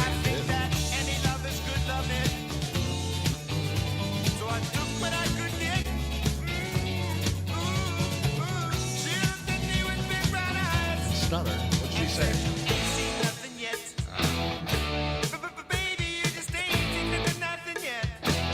Now, tell me the story why he stuttered in that. Well, the story I heard, I was just going to bring that up. The story I heard was that they opened for The Who. And, you know, The Who have a song like that, My Generation, talking about my generation. That's right. They do it there, yeah. And so, you know, after they went on tour with The Who, they thought they'd rip that off a little bit and made up their own song where there's some stuttering going on. Is that what you heard them say? Is that the story they told on the documentary you watched? That is not the story that Randy Bachman tells in that documentary I saw. Because he wanted to kind of fill in the spaces, right, where they would put lyrics or expand. Well, it was kind of a new song, and he just kind of filled in by stuttering the words, right? Well, now I'm going to have to watch it all over again. I don't remember what he said. Did I just wreck it? I just blew your memory of it somehow. I replaced it. Sorry about that. That's okay. You know, you can't. I'll watch it again. I'll take better notes this time. Well, of course, we can probably do an internet search and get just as much useful information. If I had my AI glasses on, we would be ahead Why of the aren't you pack wearing here. them anymore? Have you sent them back? No, Are you giving up? I'm getting used to them at home now. Have you gone a little further into? You know what the holdup is here? What? You have to attach it, not attach it, but you have to work with it via the app on your phone. Okay. And that means I have to open up the phone, the app, watch what it does on the phone in order to get some of the answers that are required. Okay. But anyway, I'm just working this deal. Okay. So, I'll have it pretty soon. Well, clear up one thing. So you say you have to open up the app on your phone. You won't have to do that in the future. This is just to set it up? No, I've already got it set up. Okay. You can see it keeps track of what you're saying, what is in the AI. It's there in the app. Okay. And I can read it there if I wanted to, but I could also read it in the lens, as you know we have done before. Right. But if it hears you ask another question, it'll answer that and get rid of the actual answer that we're looking for in the first place. You must have complete silence around you when you ask it a question. I don't know if that's a good thing on the radio or not. I'm just thinking. Maybe this was a big mistake. I don't know.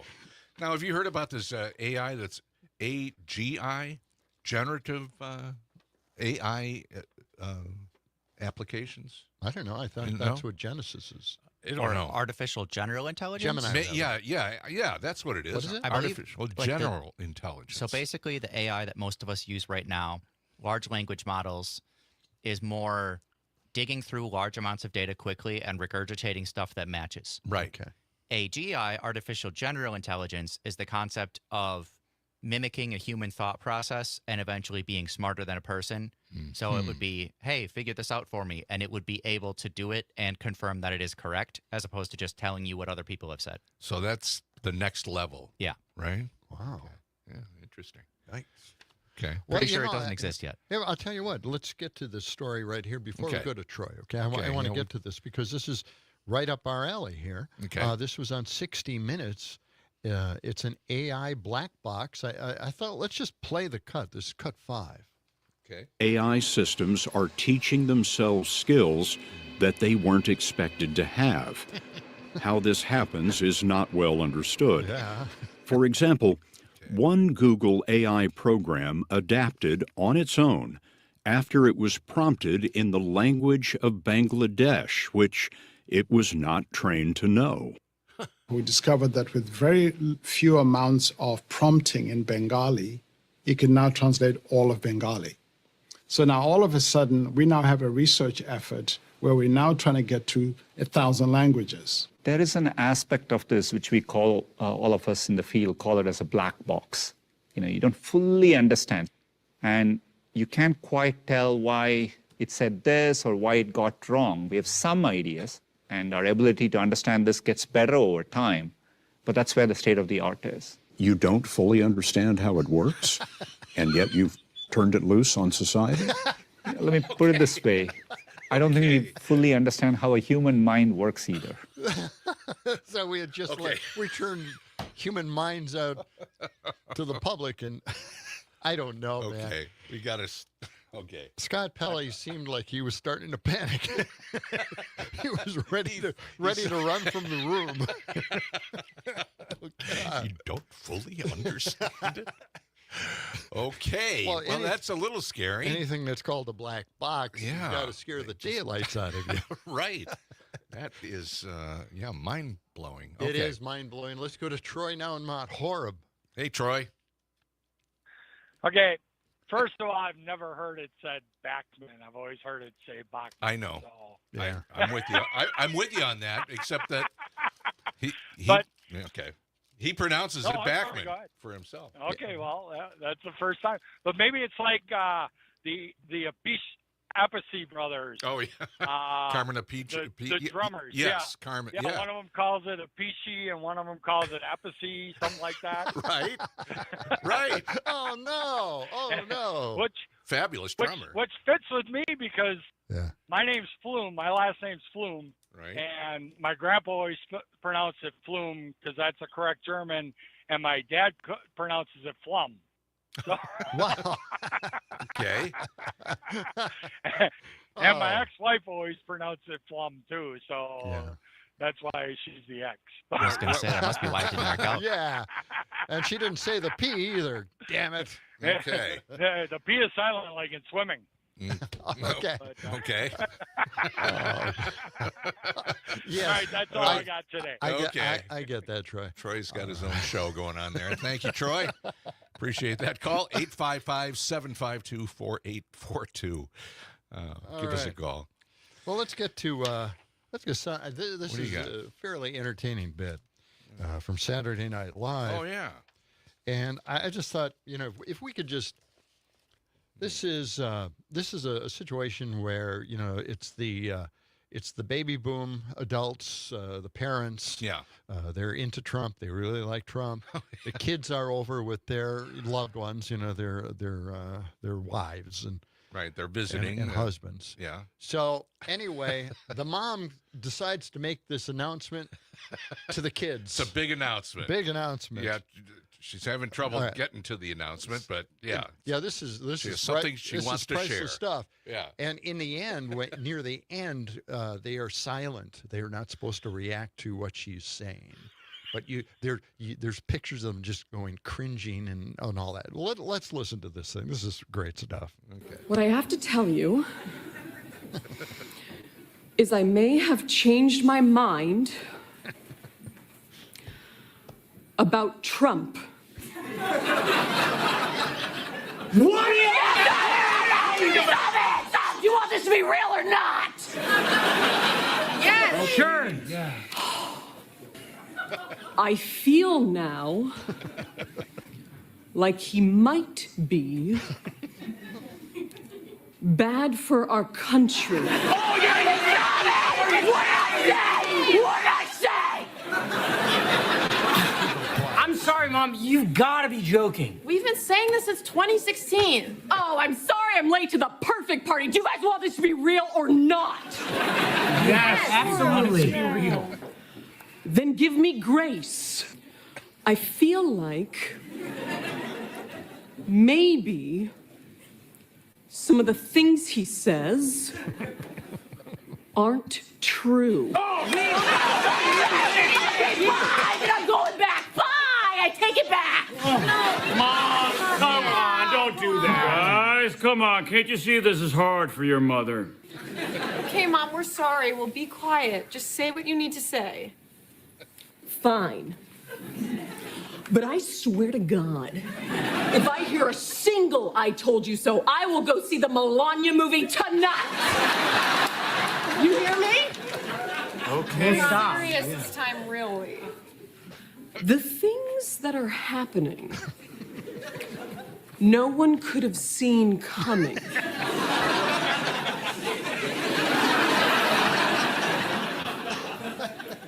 I feel like the way they talk about guns is different for different people.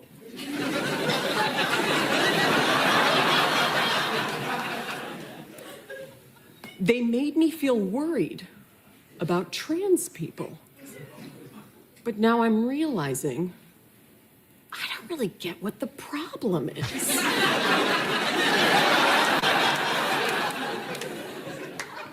I'm starting to wonder if drag queens are actually hilarious. Enough. Leave your mother alone. Her laptop is old. She gets a different internet than you. That's not how that works. That is how that works. And this is vulnerable for me, okay? You should understand. What did I say when you came out?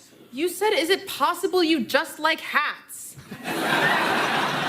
Still waiting on the answer, babe. Okay, there you go. Good stuff. That's Ashley Padilla. The timing she's is amazing. ideal. She is a fantastic. She's a star rising. Yeah, she's the big new star on SNL. Yeah, at least this season. Yeah, very funny But stuff. good stuff. And my mega friend in Milwaukee reacted to that. I sent him Did he? the clip. But did he like it? He said it was funny, but he still believes in Trump. Oh, well, okay. Okay. Right. All right. There's no way of convincing them otherwise. We'd like them to fall on board, because it's simple to be, nice to people. Well, right. I think with the release of, every time we get another batch of Epstein files, there's a few more Republicans that are just that's seem true. to be coming around a little bit more, but it takes time. Apparently, it does take time, but they were so against pedophiles. Creating scenarios where there's child trafficking. They're always concerned about protecting children, and yet this is, it's the most incredible example of what they're talking about, and it is their guy in the White House involved with the most profound pedophile we've ever talked about. Right. And that's the international sex ring that's been going on for decades. Yes. Apparently. And now maybe the KGB is bankrolled Epstein. It just has so many tentacles to this thing. We thought Watergate was big and complicated. And, it took Woodward and Bernstein a couple of years to track it all down. And of course, that was well before the internet and all of that. But Trump has a weekly Watergate. It's almost daily. Yeah. But it really is amazing, and they're finding out that, maybe Russia did have a hand in the elections. Right. 2016. Because, it's all in the Epstein files now. Russia. Yeah. Okay. 19 past the hour. A little short break here, but we're coming back with much more of John and Gordy. Stay right where you are. Taking care of business, working overtime. taking care of business. Taking care of business. We've been taking care of business. Strong Coffee, WMDX Madison. This is Chad Spate for Chad's Design Build. We're proud to employ some of the best carpenters and remodeling professionals in our industry. Are you honest and hardworking? Do you love to improve people's lives by improving their homes? Chad's Design Build offers excellent compensation and benefits focused on outstanding customer service, professional design, construction management, and craftsmanship, all in a nurturing, positive workplace. Whether you're thinking about remodeling your home or considering joining our team, go to chadsdesignbuild.com to learn more. Choosing a florist for Valentine's Day? For the best and freshest flowers in Waterloo, Lake Mills, Marshall, Deerfield, and surrounding areas, Waterloo Blooms has exactly what you're looking for. Call 920-478-8600 or stop by today. Listen to the Civic Media exclusive podcast, Busted Pencils. Time to get your learning on. There's no shortage of things to be learning about. What's going across all of the cities right now with ICE protests or people in support of immigration enforcement. The push for public school reform, here's an opportunity to craft a very pro-public school, democracy matters platform. Subscribe to Busted Pencils wherever you listen to podcasts. I'm Rick Smith, host of The Rick Smith Show. If you're looking for honest talk, real stories, and straight-up news that matters to you, tune in to The Rick Smith Show. We're digging into the issues that affect your job, your family, your future. Join me weeknights at 9 on the Civic Media Radio Network, because your voice deserves to be heard. That's The Rick Smith Show, heard weeknights at 9 right here on the Civic Media Radio Network. You wanted to be cool, which led you to smoking, which led to a pack a day. Then you met that special someone, which led to starting a life with them, which led to wanting to live longer, which led to quitting. Then you heard you may be at risk for lung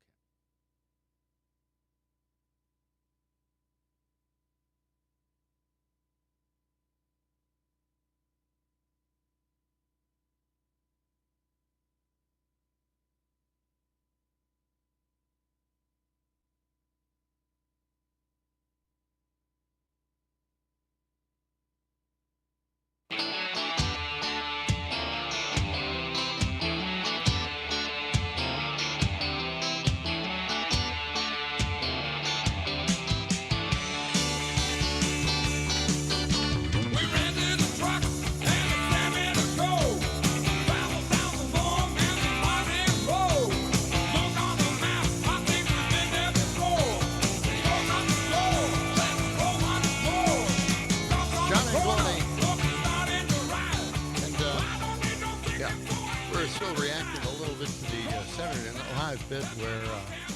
I think, the funny part of this whole bit is that when she's leading up to her answer, the thing she's going to say, right. It's like she's making a special announcement that she wants everybody to know. But it's just so funny without even saying what she's going to say. Right. Anyway, I just love it. Let's go to the phones here. We have Gary on the line from Sussex. Gary? Hey, Gary. Hey, hi, guys. I grew up and I was a Democrat all my life. And I voted for Jimmy Carter. Okay. He was the first guy I voted for. I'm 74 now. Okay. I voted for Ronald Reagan for the first time, and I thought, he's got it all together, an old Democrat, now a Republican. Mm-hmm. I thought, this is good. Since then, I've never voted Democrat again. Now, the skit that you just played, I didn't happen to see that. I usually do watch Saturday Night Live, but I fell asleep. So I when I listened to it, I thought it was funny. Yeah. And I can laugh at it. I don't care how much fun they make. Republicans can actually take jokes. I mean, we are absolutely funny people, and we can laugh because we don't take it as serious as Democrats. Like this morning, I ended up talking to one of my customers, and I never talk to them very often about politics. Mm-hmm. But we had a nice discussion about Tom Homan and, Biden and Trump and all that sort of stuff. And she's from Lithuania, part of the Soviet Union, Yeah. and she's not a citizen here yet, but she hates Trump. And I told her, I love Trump. I'm a MAGA. I'm proud of it, But we had a really nice discussion, and it was so nice. And it's very rare that I can actually talk to a Democrat without them getting mad. You guys are fine. All the other guys are on the radio station are great. I do listen to both sides. I listen to Fox. I listen to MS Now. I listen to CNN, Newsmax, and all those other stations, or News Nation. And I hear both sides. If I only listened to the left, I guarantee you I'd be a Democrat. I really would, because they would, have everybody convinced that, the Republicans are nuts. But since I listen to both sides, and I really encourage your listeners and you guys to listen to both sides so you can hear both sides and make up your own mind, because they show things that cannot be fake that you guys never saw on the Democrat side, especially with Joe Biden, all this, messed up, senility that he had and everything else. And I like Biden.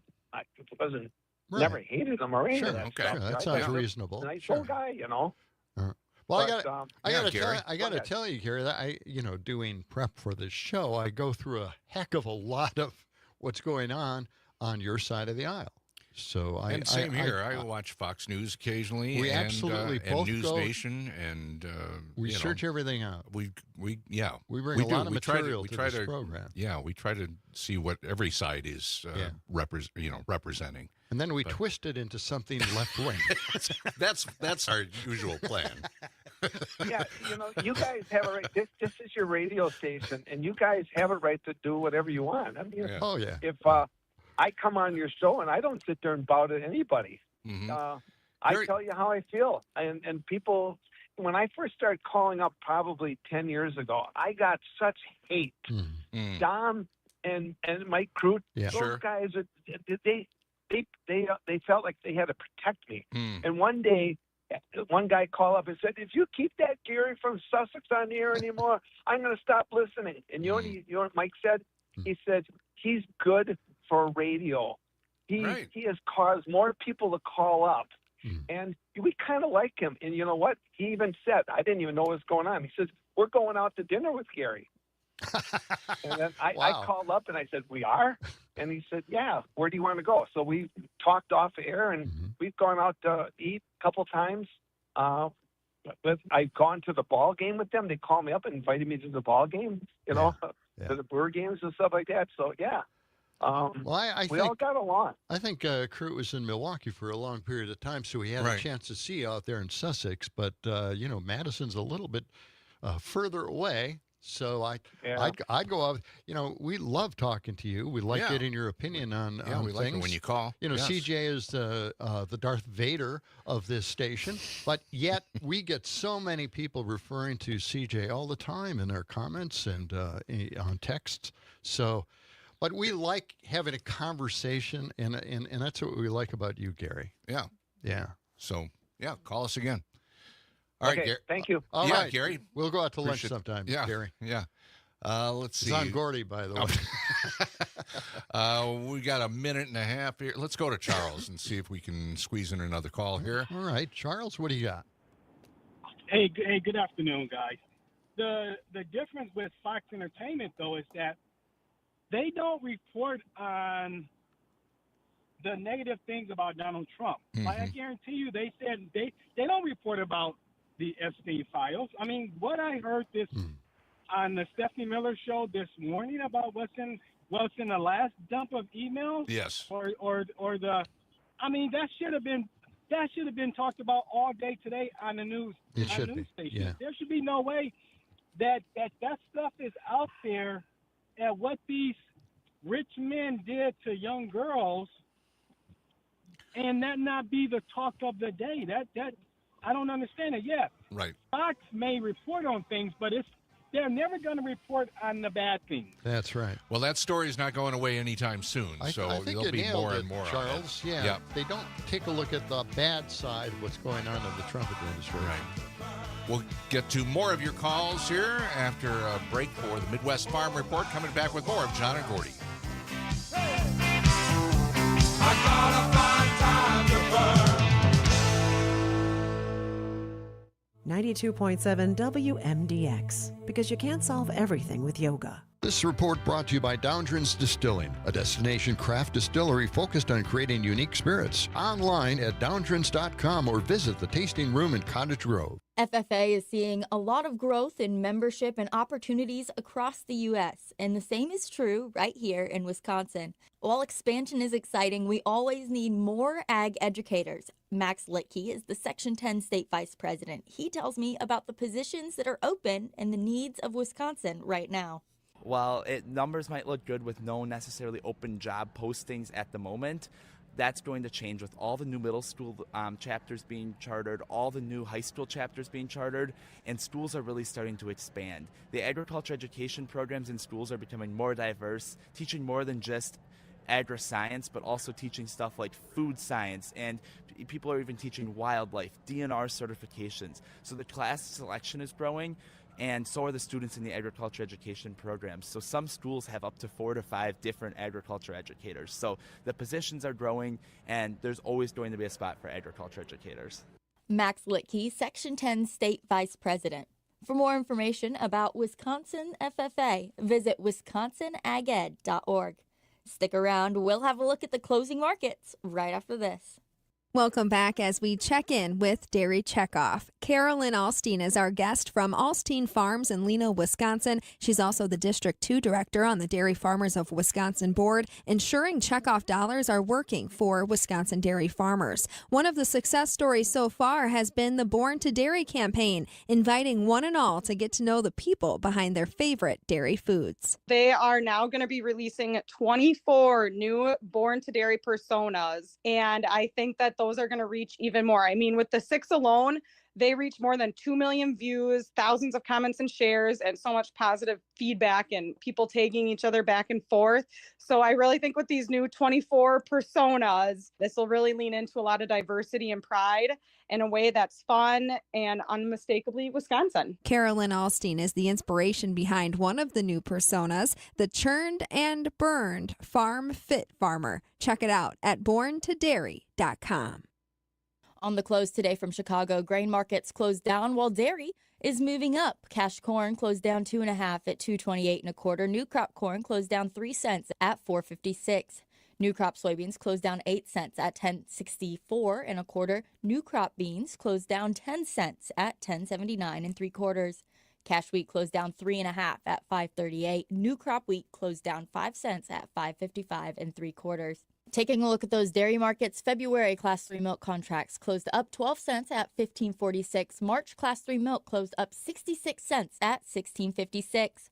40-pound block cheese closed down 1 1/4 at $1.36 1/4. Double A butter closed up 9.5 cents at $1.58.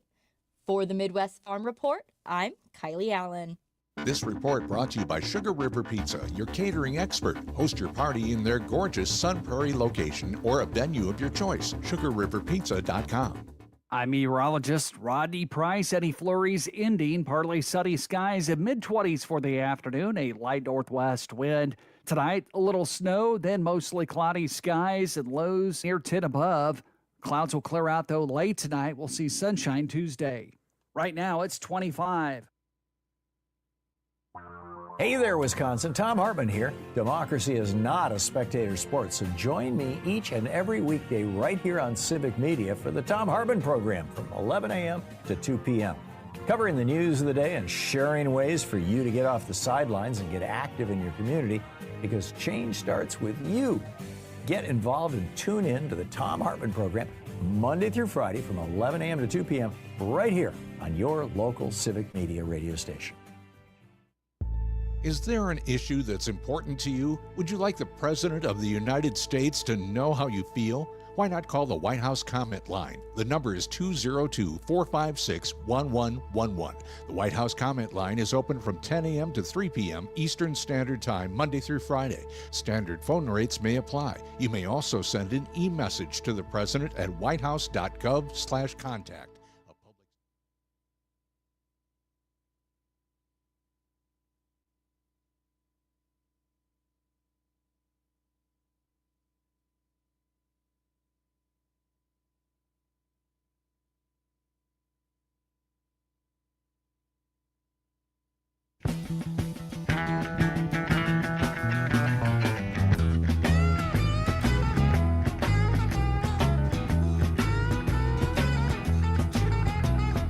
trucking. Got my chips cashed in. Keep trucking like the Doodah Man. Together, more or less in line. Just keep trucking on. John Peterson, Gordy Young. Aaron Trucking Summers. along. Yeah, trucking. You know, in the old days, I always wanted one of those big vans. Yeah. Not with the windows, just a big van, and I wanted to fix up the inside. Like a step van? Like one of those? Yeah, like a step van. Okay. Yeah. I mean, that's what they had in those days, Yeah, right? And they yeah. had all the great paintings on the outside of the van. Right. Or you'd buy an old school bus. Or a school bus. I That's what knew was where gonna you were say. going. Yeah. Yeah. And you'd paint that all psychedelic up and Yeah. hit the road. Just Yeah. let's go Just somewhere. like the Partridge Family. Yeah, just like that. So, now these are smaller school buses. Right. Yeah. Usually the older, smaller ones. And some people, they couldn't get that far, into the money, so they would probably try to get an old mail truck. Oh, sure. Yeah. Yeah. Just a beat up piece of junk. Yeah. For my sister's wedding, we had a party bus to bring the bridal party. Yeah. And it was a school bus that somebody had spray painted matte black. And he was like sitting outside touching up the paint before we got in. I'm like, oh no, this is bad. Don't lean up against the bus. It was very funny. Oh, that's good. Oh, okay. It Did anybody rub up against it accidentally? Thankfully not. Okay, good. It also had a bed in the back of the bus for activities. Oh, okay. As we were explicitly informed, that's what it was for. Gee. Wow. Well, that's a party. Okay. Well, that's. We'll have to hear more of that story. Normally, they don't come right out and say it or provide a bed, but okay, I'm there. Let's go to Caroline right now in Heartland. Hey, Carolyn. Well, hello there. Yes. Gary always makes me think of two letters of the alphabet, B and S. But okay. I just wanted to say I don't think there are both sides anymore. You're either a traitor to your country or you're not. And, I could go on and on because we all know. But I just had to say that Gary was right about something. He makes people call up. So there you go. There you go. I did You it. called. You fell for it. All right. All right. Carolyn. Yeah, Carolyn, thank you. The way we see it sometimes, we see, the obvious truth in whatever we're investigating. Mm-hmm. But there's always somebody there to say that's not the way it really is. You're taking it out of context. You can't really do that. You can't say that. But I don't know. I just think sometimes, but it's good to have different opinions on the program. We always hope to have somebody a little bit different on the program. Well, yeah, and there's so many big issues that we cover the Epstein files and of course everything that's going on in Minneapolis, and there are a lot of stories that we just don't get to. There's a lot of news going on that we just can't even touch because we don't have that much time to. There's so many huge stories that we're trying to follow. And that fire hose of news from the Trump administration. That's right. Every day they try to put out 2 or 3 things that are outrageous. I mean, over the weekend, Trump was talking about, we should maybe take Cuba. Let's just go take Cuba. Right. Just throw that out there. The Pope tweeted about that. Did he really? See, and that's a story suddenly. I mean, it throws out all kinds of stuff every day. Just like Carolyn had to call. Yeah. The Trump chimed in. I mean, the Pope chimed in as well after Trump said that thing about Cuba. Right. So I'll get my head in the right well, place. no, and there were a couple other things that happened over the weekend that, Just a few things. I know that we mentioned Russia in all of this, and Steve went a little bit further with it. He said, now we know that the Epstein was tied to the KGB. He and Trump laundered money for them through the Russian oligarch money. Right. Now, we kind of knew, we've always known that. That's what Trump did in New York. Right. That's what he did with his buildings. Yes, the His Trump Tower. properties, his Trump Tower, properties. he sold a number of the condos to Russian oligarchs. Yep. And Putin has dirt on Trump. That's why he is trying to weaken NATO. And he hasn't come to any kind of solution to the Ukraine And that's from Russian Steve. war. Steve in Milwaukee sent Steve. that comment in. Let's go back to the phones. All right. To Middleton. And Matt Hey, Matt. Hey guys, how are you? Thanks Hanging in for what you do. I just had to call in to second what the last caller said. What's happening with Trump and the fascism? It's not a two sides issue anymore. It's a moral issue. Yeah. And someone who changes from Democrat to Republican, there's something wrong with you if that's what happened to you, because you obviously never understood the parties. You never understood the philosophies, the ideologies of the parties. Maybe you suddenly became concerned about your paycheck and your taxes and you just wanted to support rich people. Like, I don't know why or how someone switches like that. I'm sure he's a nice guy. People can be nice, but you can be nice and also be supporting evil. And that is what you're doing as a triple Trumper. You are willfully ignoring the evils of this man, of the party, and they are not even conservative. They are fascist, they are authoritarian, and they want power, and that is it. Power, power, power. So excuse me if I don't listen to this BS from people who try to play nice and, oh, I'm just a nice conservative. No, you're not. You're a fascist. You're supporting the end of the country as we've known it. So, yeah, save me the pleasantries. Thanks, guys. Okay. All right. All right, Matt. Matt, thank you for telling us what you think. Mm-hmm.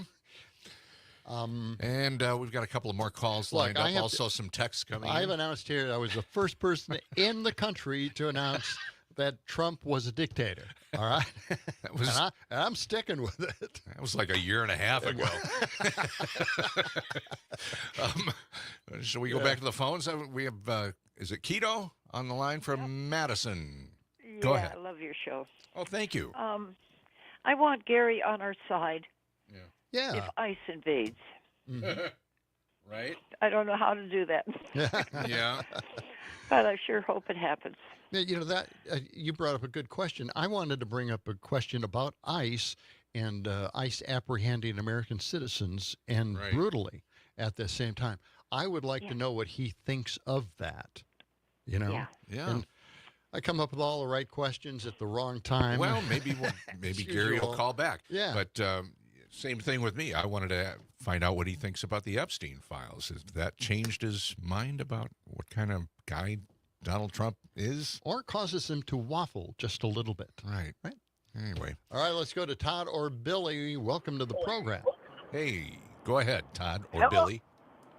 Hello. I just wanted to comment on just that I think that protesting right now, being out on the street, is really important, and I want to just say that from the perspective of, I think I'm somebody who usually kind of feels like, oh gosh, isn't there something better, more impactful than I can do than go and stand around with a sign? What about writing letters and emails and for certain voting? I'm with you. Those I'm sorts with of you on things. that. Yeah. Usually, I kind of feel like protesting is not a great use of our time, but right now, I think that it is. What do I want to say? The thing that's going to just bring us over the top, and I think it's so important. And if you haven't been going, if you don't think it's kind of worthwhile, I just feel like now is the moment. As much as we can, please just be out in the street, be another number when they're counting out all the people who have been out protesting, because that's what's going to make the difference now, I think. Oh, I agree. Yeah. I agree with that. Yes. Yeah. That's well said. Yeah, absolutely. Thank you, Todd or Billy. Let's see. We got a note here from Chris who says, I'm so tired of this both sides stuff. Most people agree on more things than they disagree on. There aren't two sides. They're not two-sided. We're all Americans, and we all want good things for our country. Yeah, I mean, we do forget a lot of that. There are a lot of things that we all, tend to agree on, but we just haven't had time to focus on many of those as we go through all the things that we're going through right now with Minneapolis and the Epstein files and, everything else. Well, we've had this discussion about which is the best way to protest. Yeah. I had this with Matt Rothschild when he filled in Yeah. And we had the discussion because I always felt like, why get out there? There's got to be a better way to do this. I mean, look, the right wing doesn't go out and protest. They rarely get out at all, except for the rallies.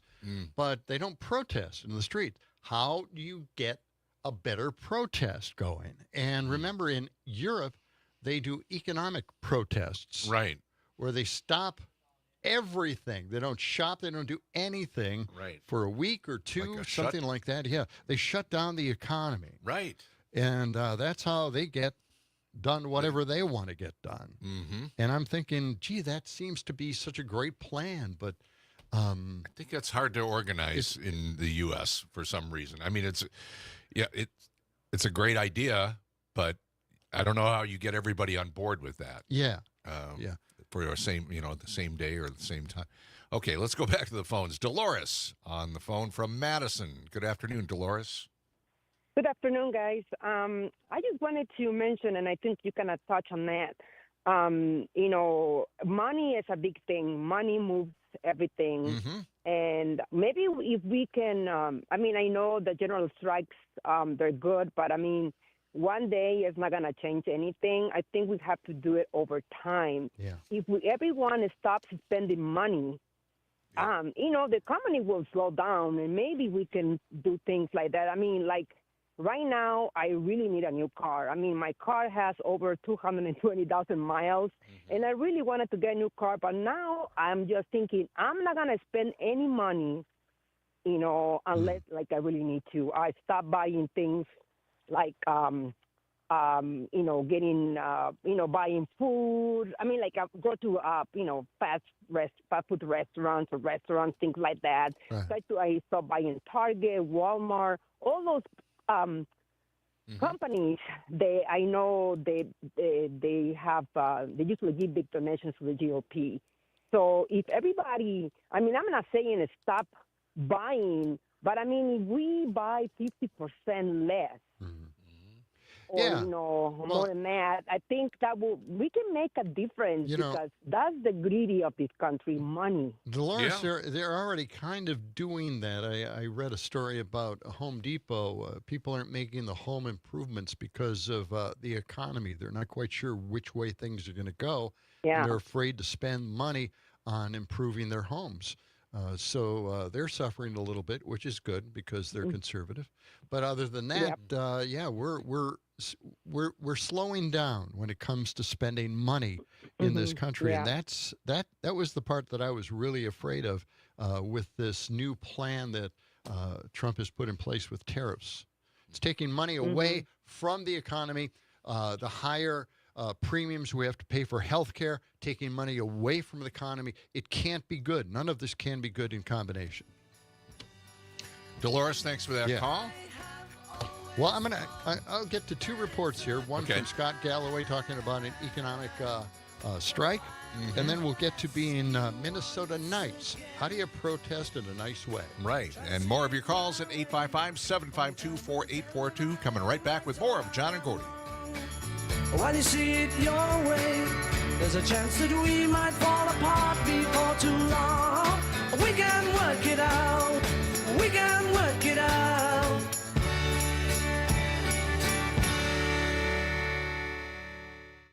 From the Madison Common Council to the state capitol, stay informed with Civic Media's radio network news team right here on WMDX and on the Civic Media app.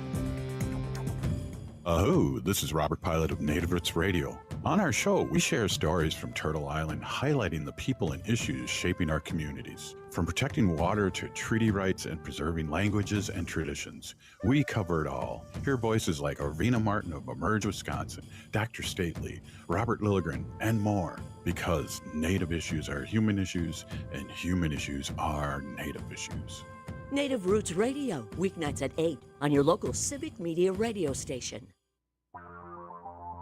Join me, Tom Hartman, each and every weekday from 11 a.m. to 2 p.m. for the Tom Hartman program right here on Civic Media. I talk about the issues that all Wisconsinites can get behind, from unrigging our economy so it works for all of us, not just the billionaire class, to improving our representative government, to delivering on the promise of we the people. Tune in middays right here on your local Civic Media station from 11 a.m. to 2 p.m. for the Tom Hartman program. Tag, you're it. You're a storyteller, negotiator, artist, innovator.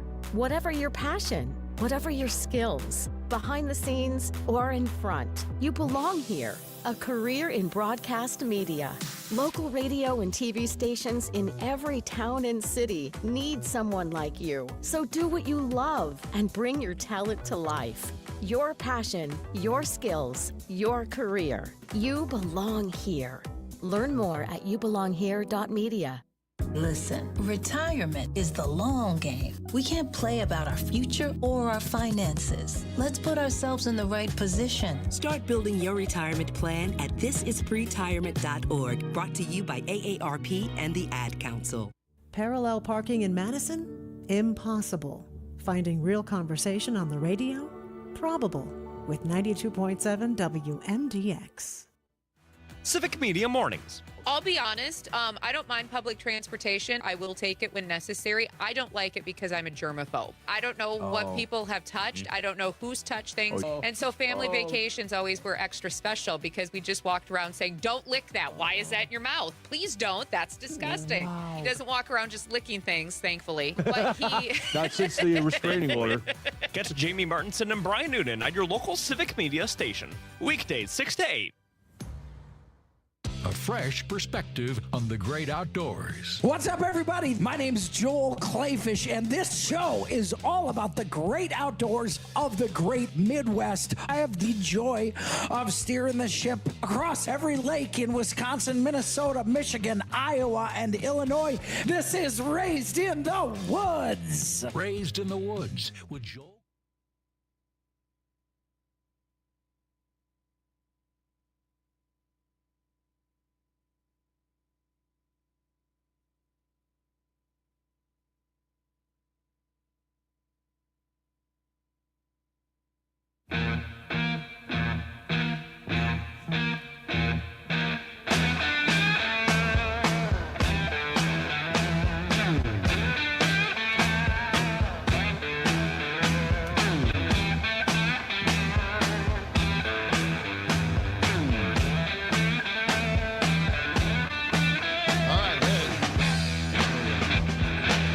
It's John and Gordy. We're cruising through the afternoon here. Jimmy. Yeah. 855-752-4842. Taking your calls here and your texts. You know, can, send us something on the Civic Media Kind app. of a really cool version, very different version of Purple Haze was Dion DiMucci. Yeah. I don't remember that one. Yeah, he went through a kind of a folksy stage. Oh, A whole bunch of folk albums. And he added a little 12-string to this thing and completely changed it around. He's had several careers in one because he started out as a pop star. Doo-wop guy. Yeah, doo-wop and pop star. And then he fired everybody in the group, and then he went out solo, and he did some great stuff. And now he does a lot of blues. He does blues, but in between he was doing folk. Yeah, amazing. All right, let's get to Peter here on the program. What do you got for us, Peter? Hey, by the way, I also saw Dion open for Frank Zappa at the Riverside Theater. Oh, you're kidding. Wow, no, what a bill. Wow. Yeah, he had like one of them the city hats. I forget what you call them. But anyway, get to my point. Mm-hmm. Okay. I'm an old fossil. I felt really bad, that guy that called up and he said, I listen to both sides. I listen to this TV station, and then I watch that TV station. Yeah. And I wanted to say what the error in his thinking is. That's only one side. That's only the side of the people that can afford to buy radio stations, and they can afford to advertise on radio stations, and they can afford to buy Facebook and X and these things. If you're totally relying on things that come over the wire, you're getting one side, no matter how many different channels you watch. Where are you getting the side of the people that can't afford those things? Yeah. Well, that's a good question. Yeah. I mean, I'll say this too. We're seeing media consolidation is essentially what you're getting at here. I mean, there's media consolidation, and with the oligarchs in charge now, they're buying up all the rest of the media. Where do you get your news, Peter? Well, I have a bachelor's degree in history from the University of Wisconsin, and I read a lot. Yeah, good. I've been reading for 60 years, and I'll say this: my friend, I'm sure he loves his country. If you love your country and you understood about Reagan and Trump what I understand, you would feel so guilty you'd go home and cut your throat. Wow. That's all I have to say. All right. Thank you, Peter. I appreciate that. The both sides thing bothers me. I truly believe there is one side, and that's the truth side. It's confusing.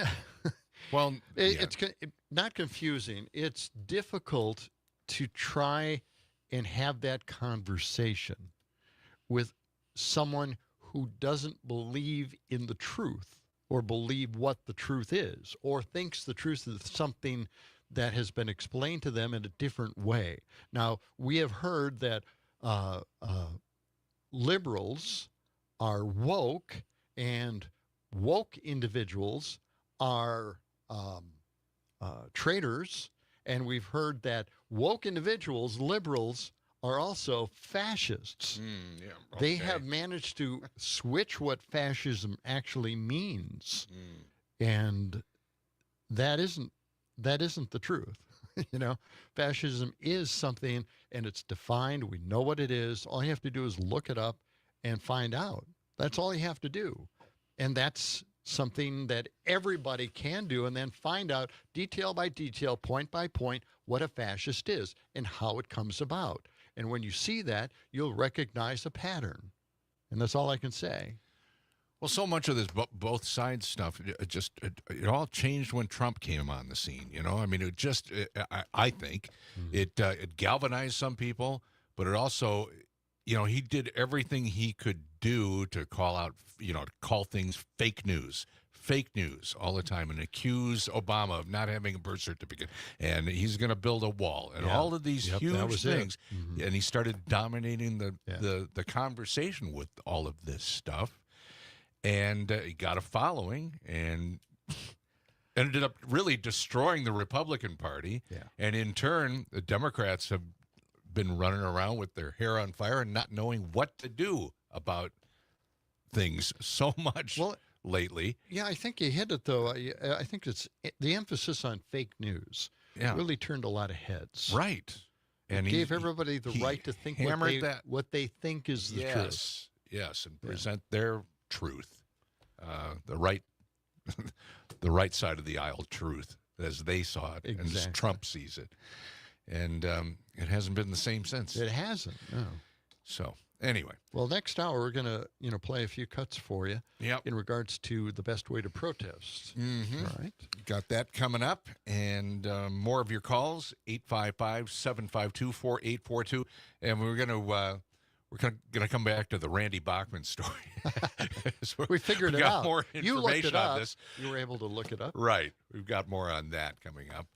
And and it's got a happy ending. It has a very happy ending. I mean, it's non-sexual. It's got a happy resolution. A family-friendly ending. Resolution, too. Yes, go. It's all good news. Right. Okay, we need a little good news every once in a while, right? Okay, news is next. And then we're coming back with our final hour for this Monday of John and Gordy. Stay right where you are. Don't go anywhere. Why would you leave now? Yes, just stay here. Want to leave. Here's Dion's version let's of play Purple some Haze. Dion for a while.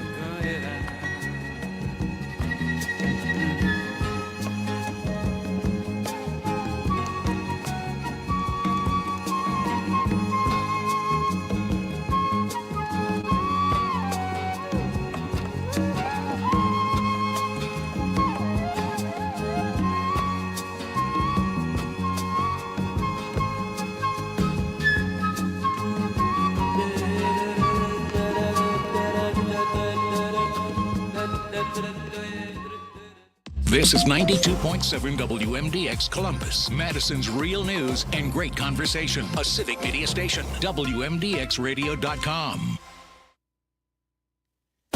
ABC News, I'm Michelle Franzen. The House Rules Committee convenes this hour to take up a spending package aimed at ending the partial government shutdown that began Saturday. Democrats are demanding changes to immigration operations. ABC's Mary Bruce has more. The sticking points remain new restrictions on ICE. Now, last week, the president cut a deal with Senate Democrats to pass a 2-week extension of funding for the Department of Homeland Security to buy time to negotiate. But Democrats over in the House aren't totally on board. It means that Speaker Mike Johnson will likely have to pass this with just Republican votes. And even if he pulls that off, Congress would then have just 2 weeks to reach a deal on a host of thorny issues related to ICE. In Minnesota today, the Hennepin County Medical Examiner listing the shooting death of VA nurse Alex Preddy by federal agents as a homicide. On this Groundhog Day, as millions of Americans are dealing with a winter wallop, both Punxsutawney Phil and Staten Island Chuck saw their shadows, a tradition that marks 6 more weeks of winter. This is ABC News. This report brought to you by Chad's Design Build. See their dedicated team of experts. Remodeling done well with love. chadsdesignbuild.com.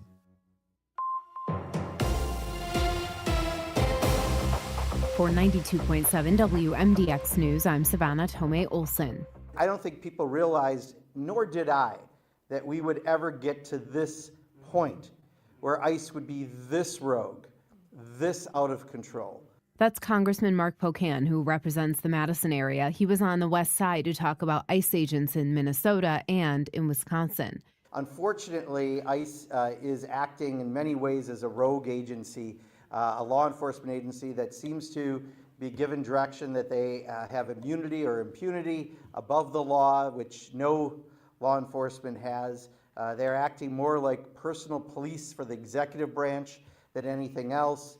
Pocan was speaking with Christine Newman-Ortiz, the head of Voces de la Frontera. Voces operates a hotline to report ICE activity. They've become the ones who confirm rumors about immigration arrests. This is 24 hours, 7 days a week. It's staffed by volunteers, and it is 1-800-427-0213. And in nearly all of the recent ICE activity, which has picked up here in Wisconsin, this has been used as a way to centralize these reports. We have been encouraging people to not post or repost sightings on social media until they're verified in order to avoid unnecessary fear and misinformation. Volunteers can also head right to the reported scene to record federal authorities and support families impacted. Pocan wants to see local governments working with community organizations like Voces. And the more we work together through the organized channels, the better. I'm Savannah Tomei Olson. You're listening to 92.7 WMDX News. Super Bowl 60 gets underway. Hi, I'm Mike Clemens with sports from San Francisco. Getting ready to host the Super Bowl this week. Both teams arrived here yesterday, the Seattle Seahawks and the New England Patriots. The game coming up this Sunday at 5:30. I'll have reports from both teams here all week. Tonight, it's the opening night ceremony live on the NFL Network. The Arizona Cardinals have a new head coach. It's 37-year-old Mike LaFleur, who's been the offensive coordinator of the Rams the past 3 years. LaFleur is the younger brother of Packers head coach Matt LaFleur. Men's college basketball, the Wisconsin Badgers beat Ohio State 92-82. California Governor Gavin Newsom in attendance. His father-in-law, Ken Siebel, was a star basketball player for the Badgers in the early 1960s and was honored before the game. NBA, the Bucks lose in Boston 107-79. Couldn't make shots. Listen, guys, it's just hard to create shots. That's Bucks head coach Doc Rivers. With sports, I'm Mike Clemens. This report brought to you by Serenity Pet Spa, providing a sanctuary for dogs to be bathed, groomed, and pampered while enjoying free play with other dogs. Serenity Pet Spa, Madison.com. I'm meteorologist Mace Michaels. Partly cloudy and a low of 5 to 10 tonight. Mostly sunny for tomorrow. Highs in the low 20s and highs in the mid-20s and partly sunny Wednesday. Temps build through the 20s into the 30s to end the week and looking into the weekend. It's 25 right now. Not completing high school is more of a social thing than it was an academic thing. Even though all these years have passed, I still had that longing to have my diploma. At age 30, Carissa finished her high school diploma. If you're even considering getting your high school diploma, you can do it. No one gets a diploma alone. If you're thinking of finishing your high school diploma, you have help. Find free adult education classes near you at finishyourdiploma.org. That's finishyourdiploma.org. Brought to you by the Dollar General Literacy Foundation and the Ad Council. Civic Media Mornings. Is there any possible way lawmakers would even conceive doing something like this? With this being buying Greenland for $700 billion? Yes, yes. No. Maya McGinnis is the president of the Bipartisan Committee for a Responsible Federal Budget. There is not the support nor the resources to buy Greenland for $700 billion right now. Everything about this is ridiculous. Right. There's got to be better ways to use this.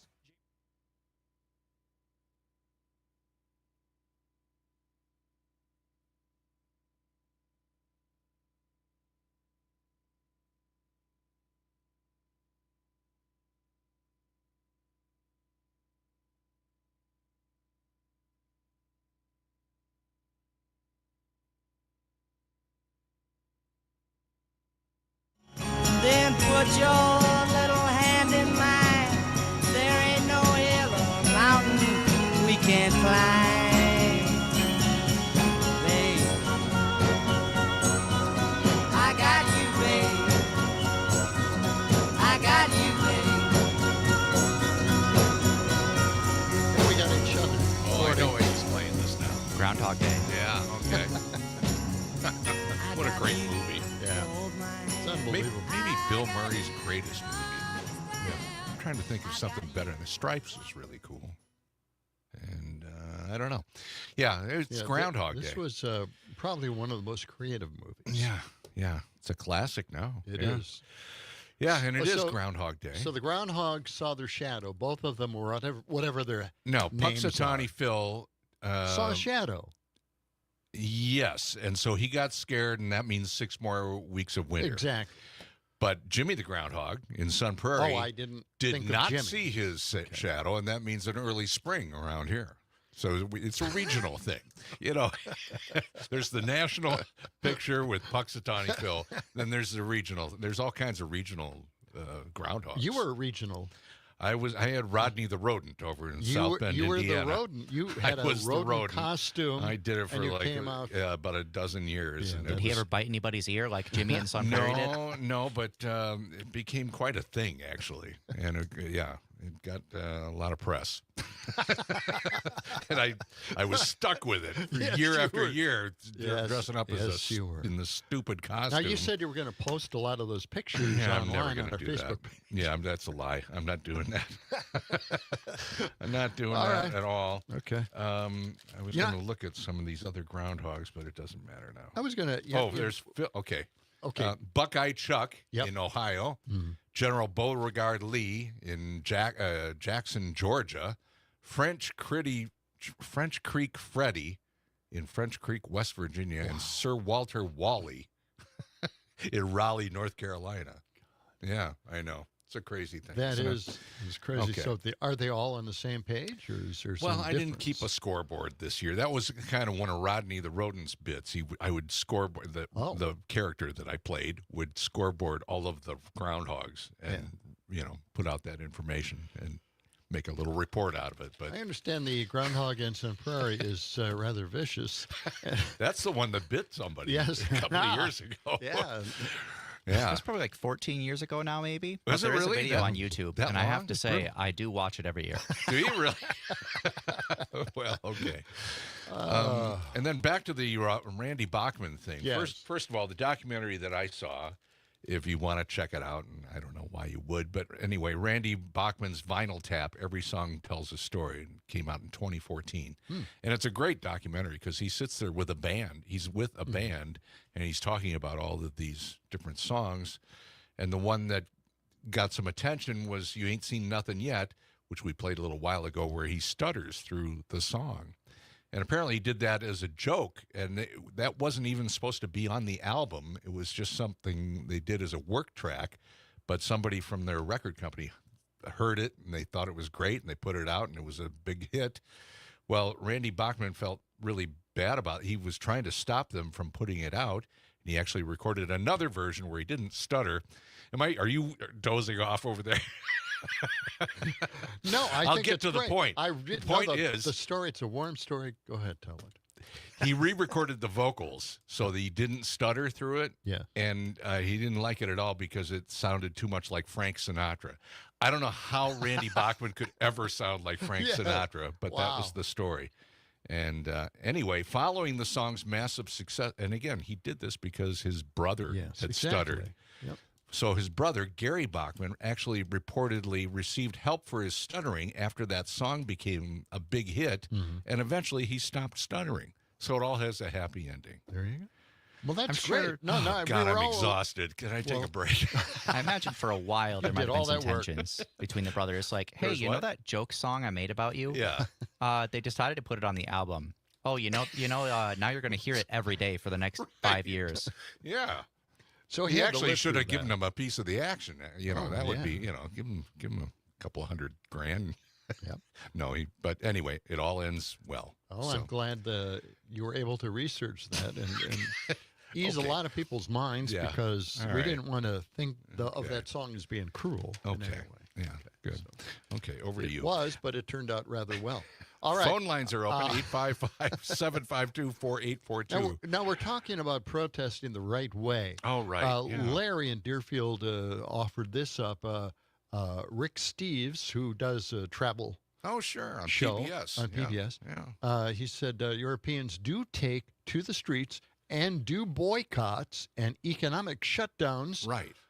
Both, not one or the other. So we will need to do both as well. Thank you, Larry. That's Larry from Deerfield.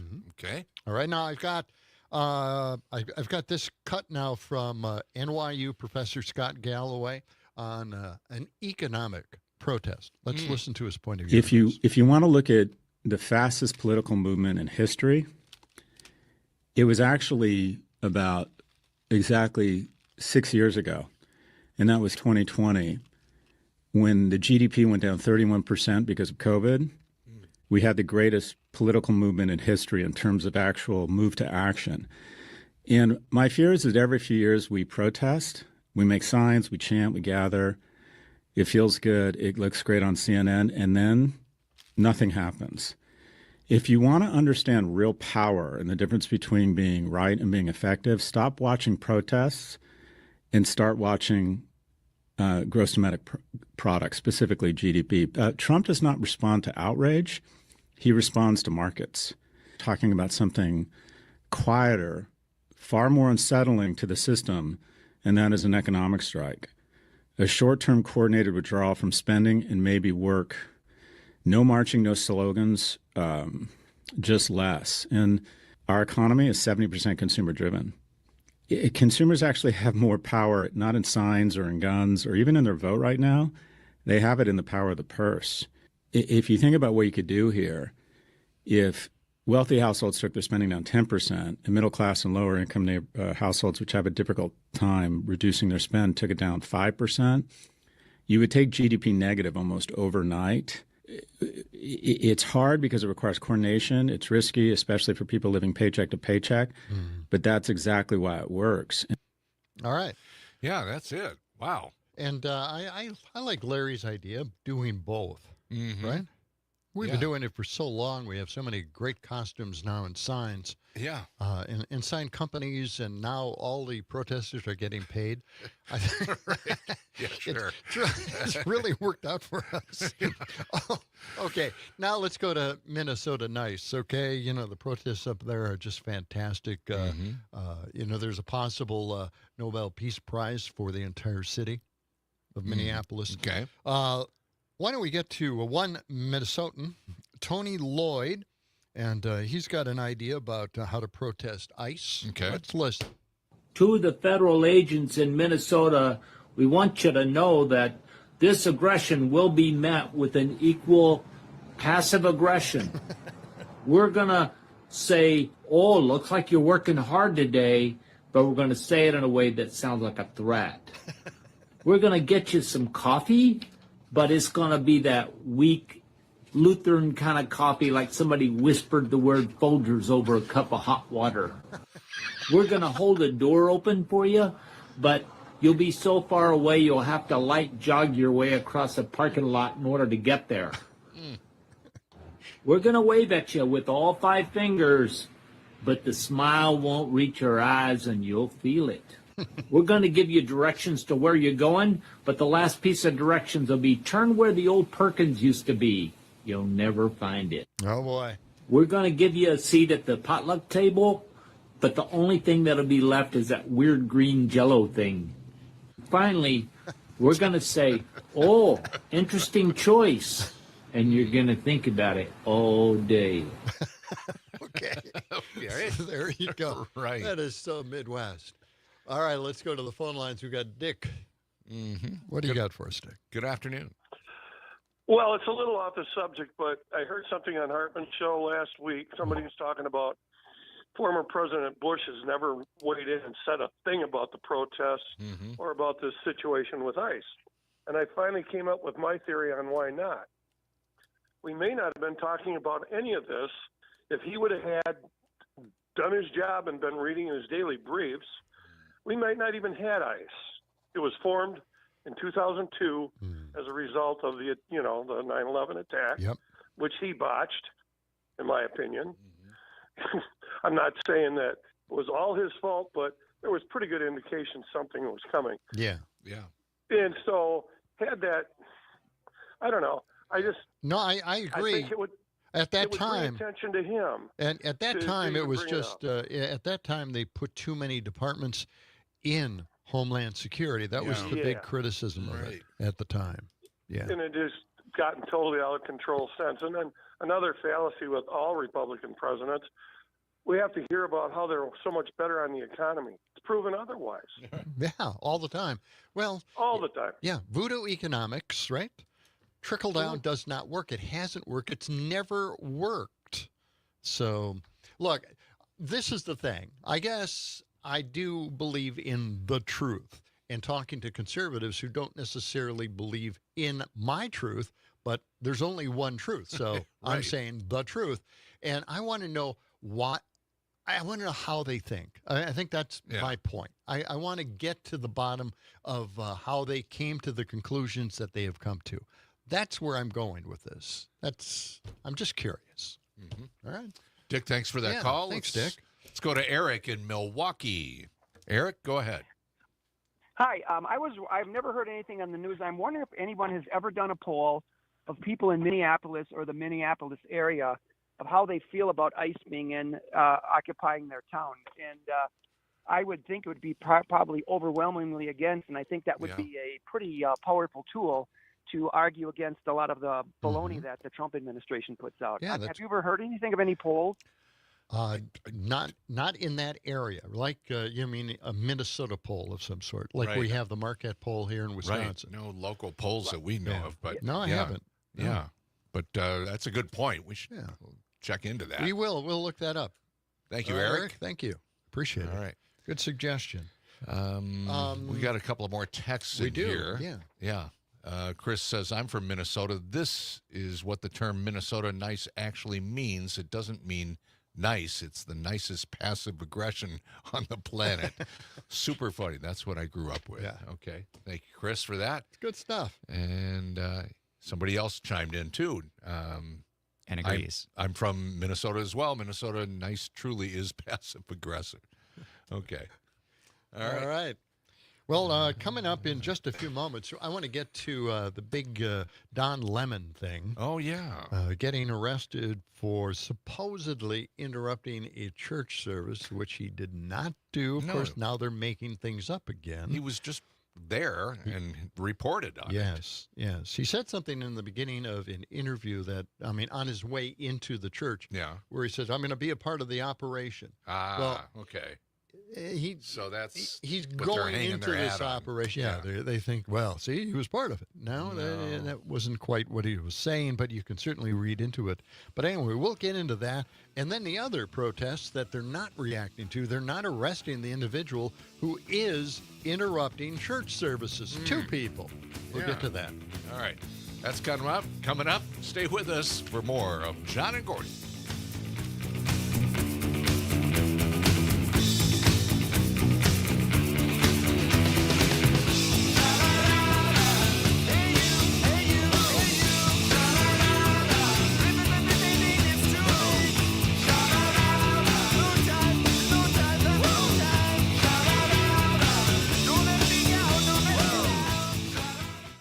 92.7 WMDX. Smarter than your GPS on John Nolan Drive.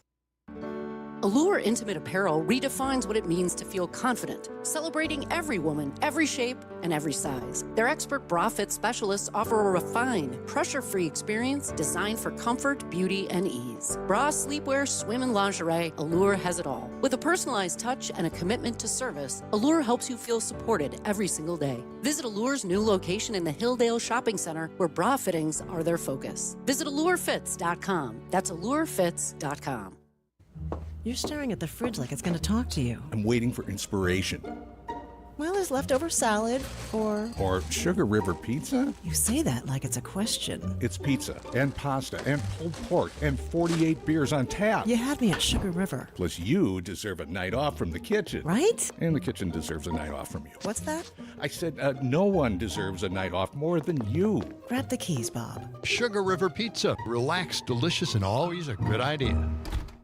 Listen to the Civic Media exclusive podcast, Busted Pencils. Time to get your learning on. There's no shortage of things to be learning about. What's going across all of the cities right now with ICE protests or people in support of immigration enforcement. The push for public school reform, here's an opportunity to craft a very pro-public school, democracy matters platform. Subscribe to Busted Pencils wherever you listen to podcasts. Doctors Without Borders is delivering life-saving medical care where it's needed most in communities around the world. From bandaging war-wounded patients in Sudan to providing clean drinking water in Haiti, we're in more than 70 countries worldwide, bringing patients from sick to recovering, from emergency to aid, from crisis to care. This life-saving care is made possible by a global movement of supporters like you. Thank you. My Alzheimer's diagnosis was hard to take, but early detection allowed us to take control of the situation together.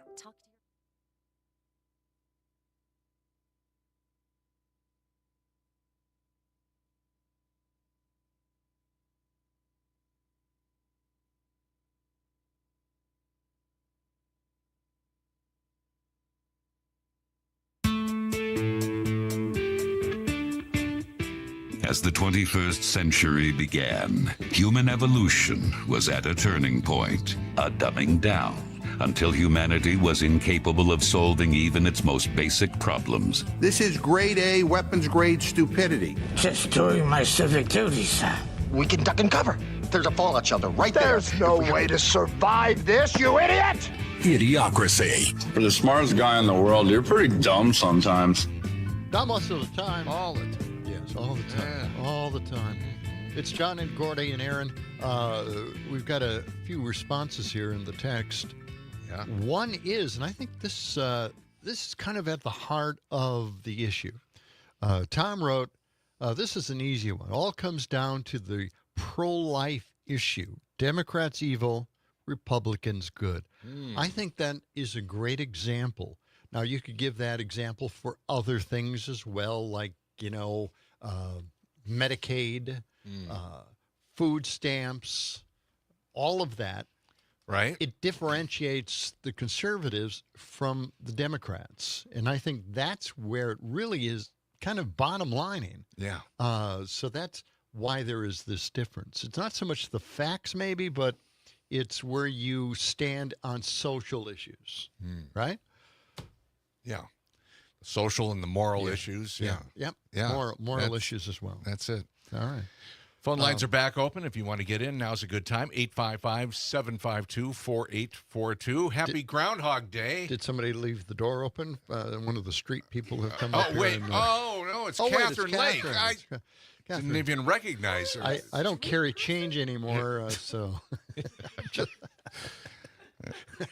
How you doing there? Okay. Yeah, everything all right in your world? Okay. Are you all right? Okay. Okay. You look, the sock hat really improves. Holy smokes. He is picking on my... What do you think you are, my brother? It's a beanie. I heard you. Was it you guys talking about, or was I listening to somebody else? Oh, were you? Oh, really? You guys talking about? Nice shot. Nice were you shot. talking about talking to family members like I had to with my brother? Was it you guys talking about that? There wasn't it? Your first hour? No. I was listening to other you people. were listening yeah. to some other station, apparently. Yeah. Okay. All right. No, you played the thing from Saturday Night Live. I did. Yeah, that was that. Yeah, that was great stuff. Because that's my brother. I want him to come to us and tell us. Really? And then we'll scream at him as he tries to say, "I'm sorry." Or just cringe on the sofa while you're trying not to scream back. And Exactly. we've been saying that all along. Right? Yeah, let's go to the phones. Kurt is on the line from Madison. Kurt, good afternoon. Go ahead. John. John, here we go. I truly love the fact that you're wanting to understand the other side. Yes. But given that we have only 2 sample points that call into your show that are on the other side, it makes this a little bit more difficult. It does. Yeah. Here's the thing. If you really want to break down how the Republicans think, it falls into 2 categories. There are the wealthy who basically have no empathy or base core morals whatsoever.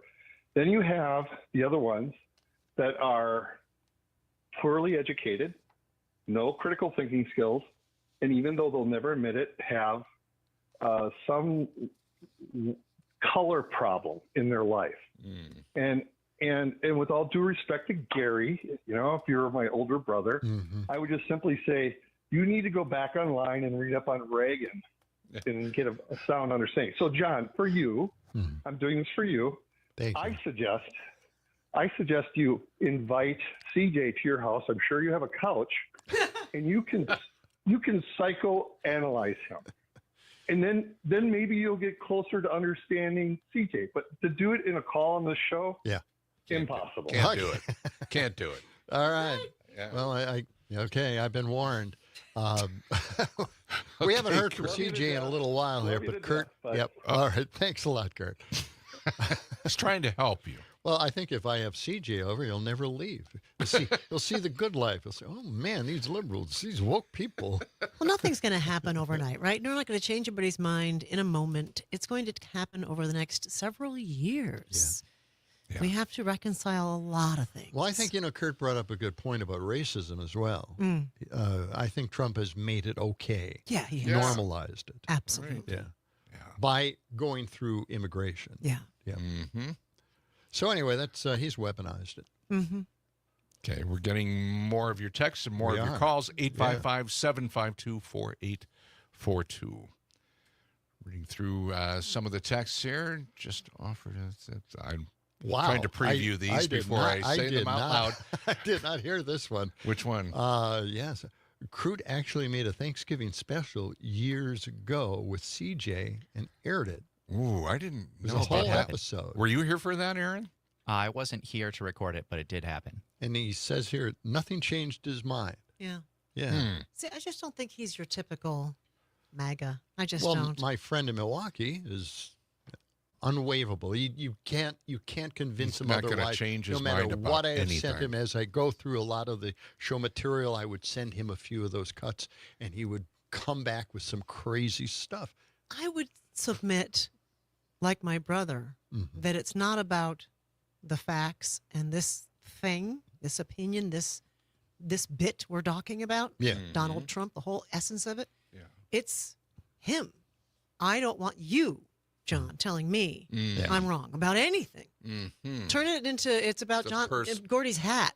That's a brown hat. No, it's a gray hat. Don't tell me it's a gray hat. It's a brown hat. He's just not going to want to be told. Yeah. And neither will my brother. Yeah. He does not want to be told you messed this up big. Yeah.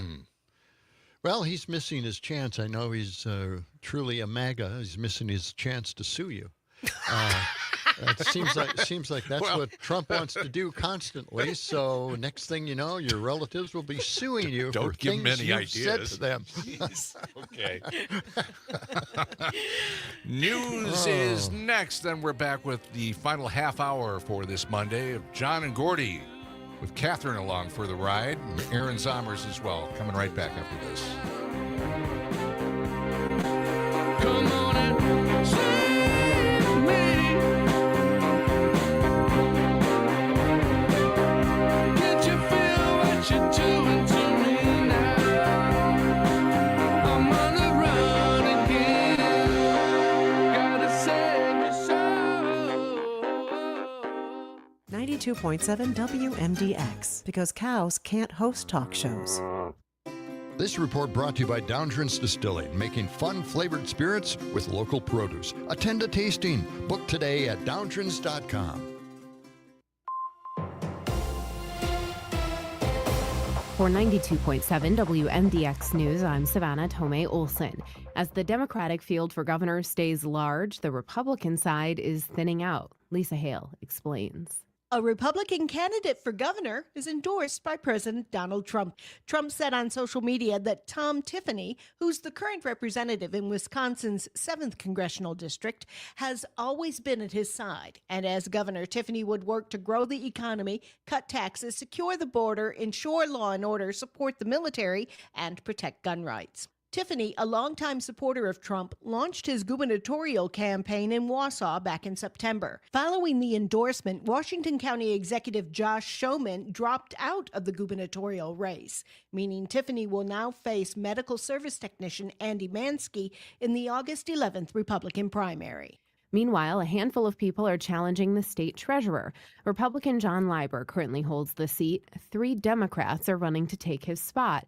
Eric Wilson is a small business owner who wants to increase financial literacy. Dylan Helmenstein is an analyst for the state's Medicaid program. He wants to focus on affordability. Yilang Shang is on the Marathon County Board. He talked with Civic Media's Isabella Nieto last week.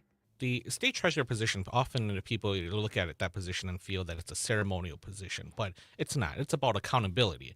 This position here has held accountable by the Wisconsinites. It's not accountable to the governor or the state legislator. Leiber is a fiscal conservative and says he's proud of growing investments for the state of Wisconsin. Because it's a largely symbolic role, back in 2018, there was a referendum on the ballot where voters got to choose whether to axe the office of the treasurer altogether. But instead, Wisconsinites chose to keep the position.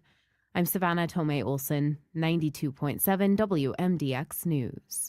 On your entertainment beat, I'm Pete Schwaba. Well, believe it or not, Stranger Things was not the most viewed show in 2025. According to Nielsen, despite over 40 billion minutes viewed, the Netflix show ranked just 3rd when all was said and done last year. Grey's Anatomy came in 2nd place with 41 billion minutes viewed, surprising and impressive. And the number 1 most viewed show last year with more than 45 billion minutes viewed was the Australian kids show Bluey. Rounding out the top 5 were NCIS with 37 billion minutes viewed, and in 5th place, SpongeBob SquarePants with 35.5 billion minutes. When it comes to kids' movies, according to Nielsen, the most streamed was K-pop Demon Hunters with over 20 billion minutes. Moana 2 is in 2nd place with just under 10 billion viewed minutes, and Despicable Me 4 with 8.5 billion. When it comes to adult films, or films for adults, I probably should say, Happy Gilmore was first with 7 billion minutes, and Wicked 2 was a close second. For more showbiz fun, tune in to Nightlight with me, Pete Schwaba, weeknights from 5 to 8 p.m. on the Civic Media Radio Network.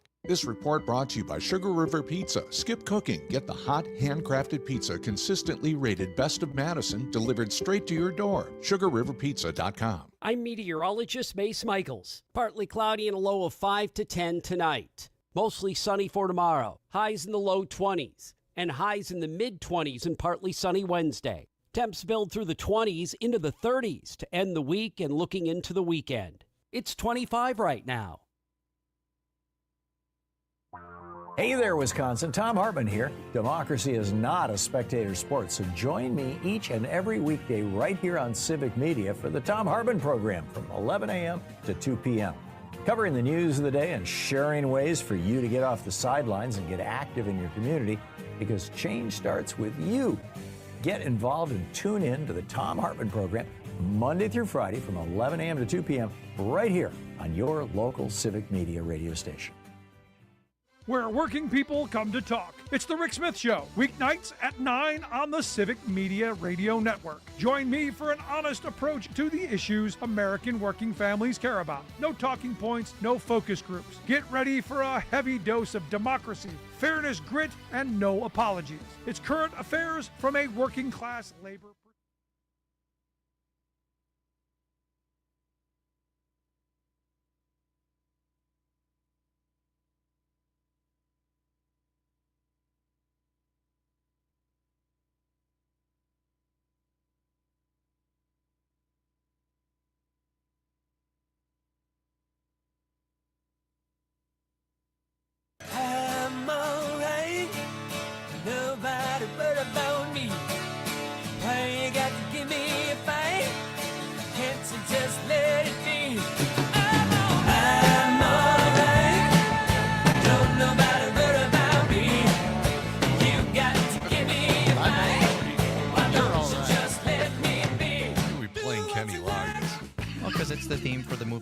Caddyshack, another Bill Murray special. Oh, okay. It's kind of a stretch, but no, that's good.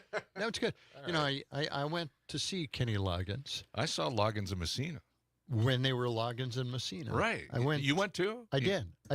Here in Madison? A friend of mine, a guitar-playing friend of mine in Milwaukee, said, hey, let's go up to, and I believe it was Oshkosh University up there. All right. And they were playing at the Union, and we went up there and saw them for $1. You're kidding. No. What year was that? My God. Yeah. Wow. Yeah. I saw him in Boston. I was going to school, broadcast school there, Graham Junior College. Hello. No longer exists, of course, just like all the other broadcast schools. Just like mine is gone as well. All went out of business. And I saw them. They were the opening act. Loggins, get this, Bill. I've told you about this before, but Aaron might know. So Loggins Messina was the first band. The second band was the Mahavishnu Orchestra. Whoa. You talk about a mind-bending experience. I did not know that. Unbelievable. The only reason they got paired up is they were both on the same record label. Columbia Records put them together on tour. That had to be very interesting. That was bizarre. Yeah, it is. Crazy. Okay. But it was, you know, it was really cool seeing Loggins and Messina. They were great. I got to say, they were really good. I must have seen them right at the very beginning. Yeah. When they started touring the college campuses for $1 at the Union. I had to sit on the floor watching them, but each one came out and did their own songs. Yeah. And then they got together. And, really? Yeah. Wow. That must have been way early in their career. It was very early. Yeah. Okay. All right. Oh, going back in time. I can feel the weed high now. It feels like yesterday. Yes. Okay. Got a contact high just from walking into places like that. Right? Yeah. Oh, yeah. Let's get into the Don Lemon situation here. Yeah, right. Here's Don Lemon. He was arrested, by the way. Yeah. And they're charging him with interrupting a church service.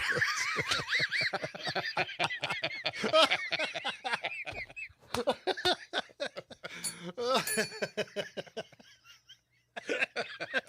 wonder if we have a mugshot and everything. Get your fingerprints. Oh, God. This is not a real world anymore, is it? Well, it's just a signal that they're going after the media again, you know? Yeah, that's what it is. I mean, but yeah, I know. It's crazy.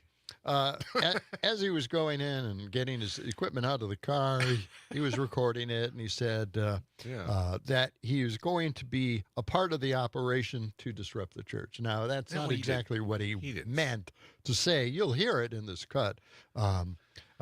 He's reporting on the operation of the protest. So let's listen to this first here.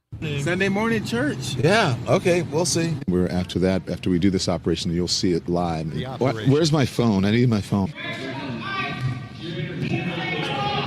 The First Amendment is about the freedom to protest. I'm sure people here don't like it, but protests are not comfortable. And there are people here who are, I'm looking at a young man who's in the corner, he's frightened, he's scared, he's crying, people are leaving church. If I were the pastor, I would offer a prayer. I would try to calm things down and say, listen, talk to you, we're all citizens, we're all believers and Christians. I don't think the answer is going into God's church. It's shameful to interrupt a public gathering of Christians in worship. But I'm surprised that law enforcement has not showed up yet. We're going to take you outside of the church. All right, there's Don Lemon reporting, charged under the Freedom of Access to Clinic Entrances Act for interviewing protesters at a church in Minneapolis. It's called the FACE Act, and it was written for anti-abortion protesters. Right, exactly. That's what it was written for. Right, it was not churches. It was broadened to churches, but only protecting people who wanted to go into a church. Right. It really didn't say anything about church services being interrupted. I don't know. God, to be clear, Don, that's not why he was there. He wasn't there to protest or be a part of this protest. Absolutely, he was just reporting on the operation to protest. Right, that's what he was reporting. And it didn't sound like he was agitating. No, he wasn't doing any of that. Historian Mary Ziegler said the Trump administration is definitely focused on the ideology, not the tactics of protesters in churches. So why, then, is Pam Bondi prosecuting Don Lemon and not MAGA congressional candidate Valentina Gomez? Now, who? Valentina, she was a candidate, and she took a blowtorch and burned the Quran. That was her. Okay. That was an ad that she made. She lost dramatically in that election. But here it is. This is Valentina Gomez in the church. Cut 17. All right, so this scowling man is none other than Deputy Attorney General Todd Blanche, and he went on a Sunday show this morning to say this about Don Lemon's arrest. So when do you believe that Mr. Lemon crossed the line from reporting on what was going on to criminal activity? Nobody in this country should feel comfortable storming into a church while it's ongoing and disrupting that church service and thinking that we're just going to stand by and let that happen, because there is a statute that does not allow that to happen. You are not allowed to do that. Don Lemon did not participate in any chants inside that church, and every interaction he had with parishioners ended like this. I would like to answer your question. I just can't right now. Okay, thank you. I appreciate it. But we acknowledge the complexity of the situation. Thank you, sir. I appreciate you talking. Now let's take a look at famously anti-gay wannabe MAGA Congresswoman Valentina Gomez 2 months ago, where she once again tried to make a viral video going to an LGBTQ inclusive church and saying this. I would say Romans 1:32, homosexuality is a sin, and whoever supports that is worthy of death. All right, so would you say people in this church would be concerned and saying that it is worthy of death? She set out to disturb a church service to make a viral video to try to attract more bigoted followers to her campaign. There you go. Okay. So anyway, this is kind of an upbeat report. Guy should cut back on the caffeine. And I'm a guy who likes drinking coffee, but that sounded like too much coffee. Yeah. All right. Time to relax. And there's another person. Another guy who interrupted a church service. This doesn't get a lot of press, but I found this. He's telling everybody in this church. He interrupted the church service and told everybody in the church that he is the Christian there. Let's listen to that. And that's why I'm here today, to tell all of you guys that you need to repent. And I'm looking around, I'm seeing all this LGBTQ stuff, and that has no place in God's kingdom. You should hold your pastor accountable to teach sound doctrine. This is our choice. We have a choice. But no, we have a choice. Yeah, but there's a truth. There's an objective truth. I don't care what. There's an objective truth. There's an objective truth. And I'm afraid that you guys are on your way to hell if you don't repent. I'm angry. I'm not angry. This is love. This is love. No, you're judging. You guys, you're right. I am judging you. The Bible tells me to judge. The Bible said that the spiritual man would judge all things. You guys are already condemned, and you know that. There you go. Okay. So, and I told my MAGA friend in Milwaukee who's a born-again Christian, I've told him very often, I said, when did God give you the responsibility to make his decisions for him on judging people? Yeah. Oh, my God. Right. Anyway, again, we're talking about Valentina Gomez interrupting a church service, no arrest. We're talking about this guy interrupting a church service. Again, no arrest. Don Lemon covering a church disruption, arrested. Yeah. Okay. Under the FACE Act. Right. Again, and that is freedom of access to clinics, entrances. Yeah. And they were talking about abortion clinics, not so much churches. Just to let you know. Let's go to the phones. Pat from Milwaukee has something to say about the Don Lemon story. Pat, go ahead. Yes, we should all remember from our Bible history that the first disruptor of a religious service that we know about is Jesus, entering the temple and trashing the temple to throw out the money changers and the hypocrites. There you go. And that's exactly what was happening last week, or when Don Lemon went into that church to report what was happening. There was a righteous group of people who were challenging the ICE hypocrite in the pulpit of that church. Right. Yes, I know. The Somebody- pastor is an ICE organizer there. Right. Yeah. Yes, and this is evil in the pulpit, and there's nothing, no other. A good Christian has no choice but to be there and challenge that evil. These people are basically living living out Jesus' call to justice. Yes. Great. That's exactly what's happening. All Thank right, you. Pat. Thank you for that. Thanks, Putting Pat. Perspective on it.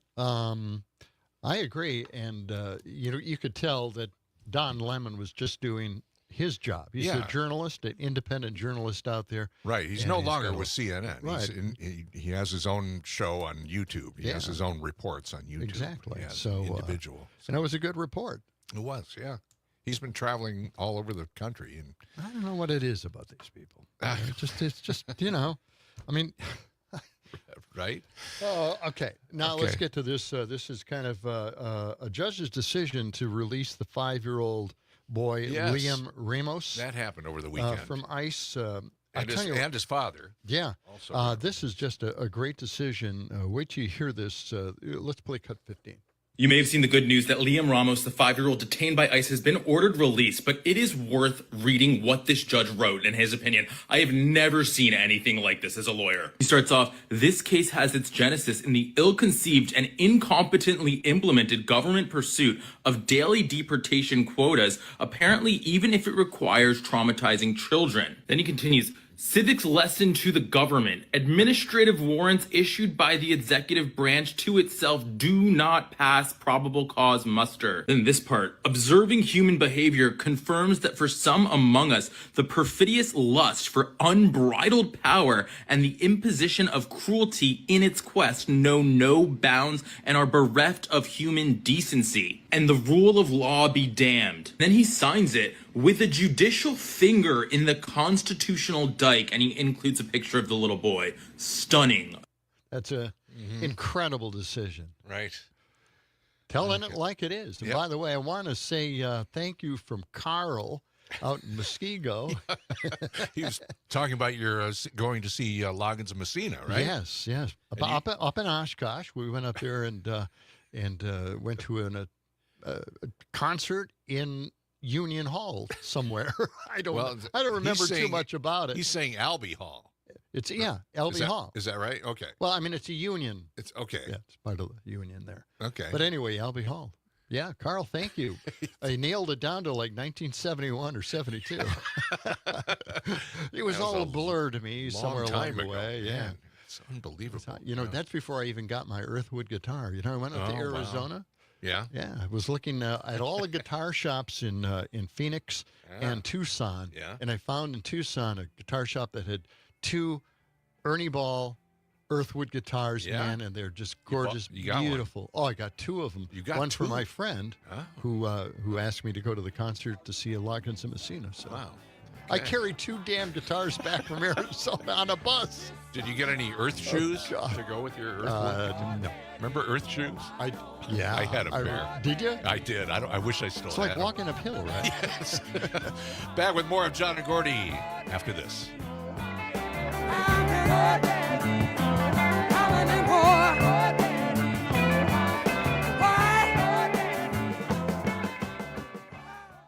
Know what's happening in your community across Wisconsin and around the nation, all right here on 92.7 WMDX and on the Civic Media app. Transform your outdoor space with David J. Frank, Wisconsin's award-winning landscape management company for 65 years. You've seen their beautiful work at Hilldale Shopping Center. From expert lawn care to seasonal flower beds, precise trimming and sustainable solutions, David J. Frank makes your vision a reality. And right now is the best time to prune or remove trees. Request your free quote today at davidjfrank.com and get on their list for spring cleanups. David J. Frank, 65 years of excellence in every blade of grass. Reading aloud to children sharpens their listening skills, expands their vocabularies, and nurtures a lifelong love of reading. That's why Reading is Fundamental, the nation's leading children's literacy nonprofit, offers free monthly read-alouds by popular authors through its Rally to Read program. Visit rallytoread.org to watch the read-alouds and discover exciting reading activities for school and home. Visit rallytoread.org today. Join me, Tom Hartman, each and every weekday from 11 a.m. to 2 p.m. for the Tom Hartman program right here on Civic Media. I talk about the issues that all Wisconsinites can get behind, from unrigging our economy so it works for all of us, not just the billionaire class, to improving our representative government, to delivering on the promise of we the people. Tune in middays right here on your local Civic Media station from 11 a.m. to 2 p.m. for the Tom Hartman program. Tag You're It. This is Robert Pilot, host of Native Roots Radio. On our show, we talk about Native issues like treaties, protecting Mother Earth, and holding our elected officials accountable. You'll also hear from Turtle Island voices like Arvina Martin, State Representative Heather Keeler, Ruth Anna Buffalo, Dr. Anthony Stately, State Senator Mary Kunish, Robert Lilligren, and Bob Blake. Native issues are human issues, and human issues are Native issues. Native Roots Radio, weeknights at 8 on your local Civic Media radio station. I'm Angela Bassett.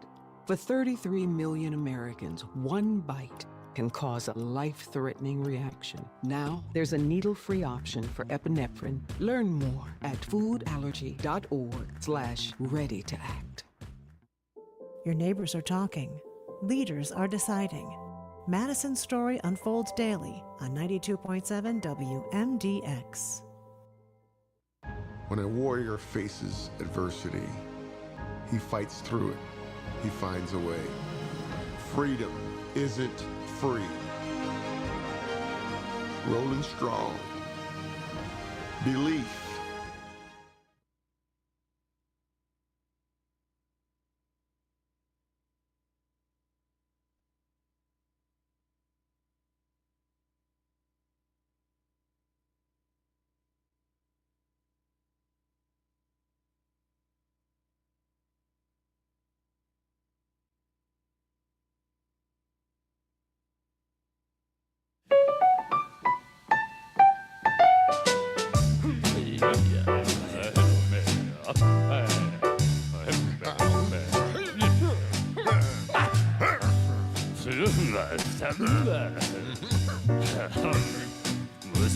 It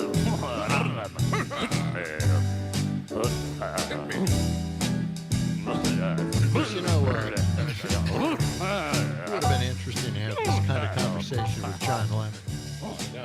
It's John and Gordy here with Aaron, and I want to add something here. I think Ronnie brings up a good point about the Westboro Baptist Church, people who used to attend military funerals and call all sorts of disruptions.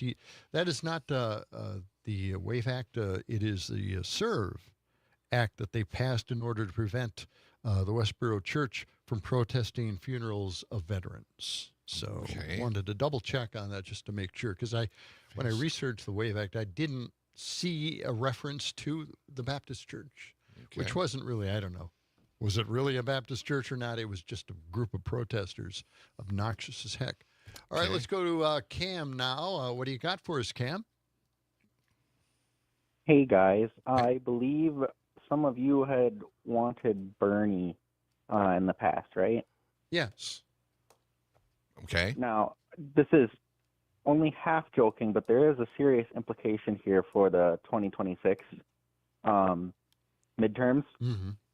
So, under Article 2, Section 4, through the impeachment process, they can remove people like the president and any people that are under him within his cabinet, including the vice president. And a new Speaker of the House can be elected as well, since we're going to get majority possibly. Mm-hmm. And you could put someone like Bernie or whoever the hell you wanted in that position and then impeach and remove the president and his cabinet. I like, you see what I'm saying? Like, this is kind of a half joke, but like in a way, I feel like there's, I don't know, I'm going to say a 2% chance of something like that happening, right? Yeah. Like that's pretty dramatic. I don't see someone like Schumer or Jeffries going for it, but I can't say no because everything has been just absolutely ridiculous. Well, I think there's a 1% chance of doing anything like that because I'm in a 1% milk, basically. So I don't know. Okay. You know, it's just, that would be an incredible amount of work to do something like that. A lot of steps. It's a lot of steps. It's a lot of steps, and we tried so many times to get this guy impeached, and Well, none of that worked. Right? Yes. And then, of course, if you impeached him, and then who's running the trial? Yeah. John Roberts. Exactly. So, I mean, we tried so many different ways. We tried to get Russia to interfere with the election. That was a secret. That was another George Soros project. Darn. Man. Well, I can't believe it. You can't keep a secret. Seriously, I can't tell you anything. I really can't. All right. Well, anyway, let's listen to... time for one quick story here. A quick story, okay. Yeah. This is 3 minutes. No, it isn't. Karl Rove. Let's listen to what's Karl he got Rove. to Well, he's say? out again. You know, he's trying to stay relevant somewhat. He's shredding. He's on Fox a lot. He's shredding. Well, he's trying to warn people about Trump. Oh. And Trump is lying all the time. So let's listen to what Karl Rove had to say about this. Last year, we lost 70,000 manufacturing jobs. We lost 145,000 blue-collar jobs. There's a great deck put out today by the Washington consultant and prognosticator Bruce Millman. Blue-collar consumer confidence is at a record low since 1976 when they began asking the question. The top 20% of the American population is responsible for 75% of the GDP. The bottom 80% is responsible for 25% of the GDP. The lower income households are bearing a bigger burden of inflation because the things that they have to pay for, like rent and utilities, have risen high. Yeah, so we've got a real big problem here.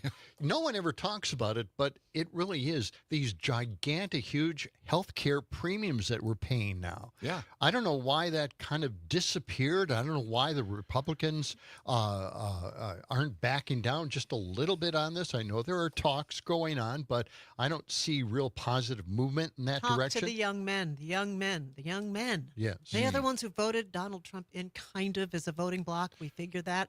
They don't care about health care. They don't have to. They're so healthy that their parents are going to live forever. So are they. Well, here's the thing. They were on their parents' health care plan through the ACA until they were 26 years old. 26, 27. No problem. Yeah. Right. So they weren't even thinking about it. No. Maybe that was a big problem. But I'm really angry that the Democrats have not been out there plugging away at universal health care. They have disappeared completely, even on the ACA tax cuts. Oh, my God, please, where are these people? It's frustrating as hell. Come on, let's invite a couple of these elected officials on this program, and we'll get some damn answers here. I'm going to drag it out of them. I'm done. I'm tired of this, you know. It's a Monday. Okay. John's hot. Oh, boy. It's going to be a long week. Hey, coming up tomorrow, we're going to talk to Ben Jarbo. He is the Paul Harvey of the Midwest Farm Report, right? He's the he's the poor Paul Harvey. Is that what he called I think it? that's what he called it. Paul Harvey. He's Poor the poor man's man's Paul Harvey. I Okay. love that line.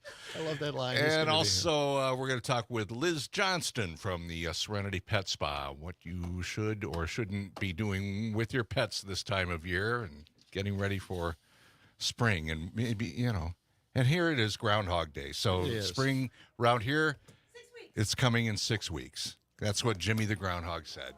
And Jimmy's always right. Well, you're a big weatherman. You know all this stuff. At least Jimmy didn't bite anybody this year. No rabies shots I in Sun Prairie. Sun Prairie, it's tough out there. They got to cage that thing. That's going to do it for John and Gordy.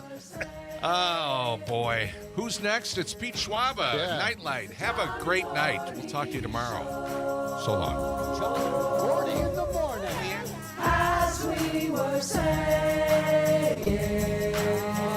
Let the sunshine. It's the John and Gordy Show.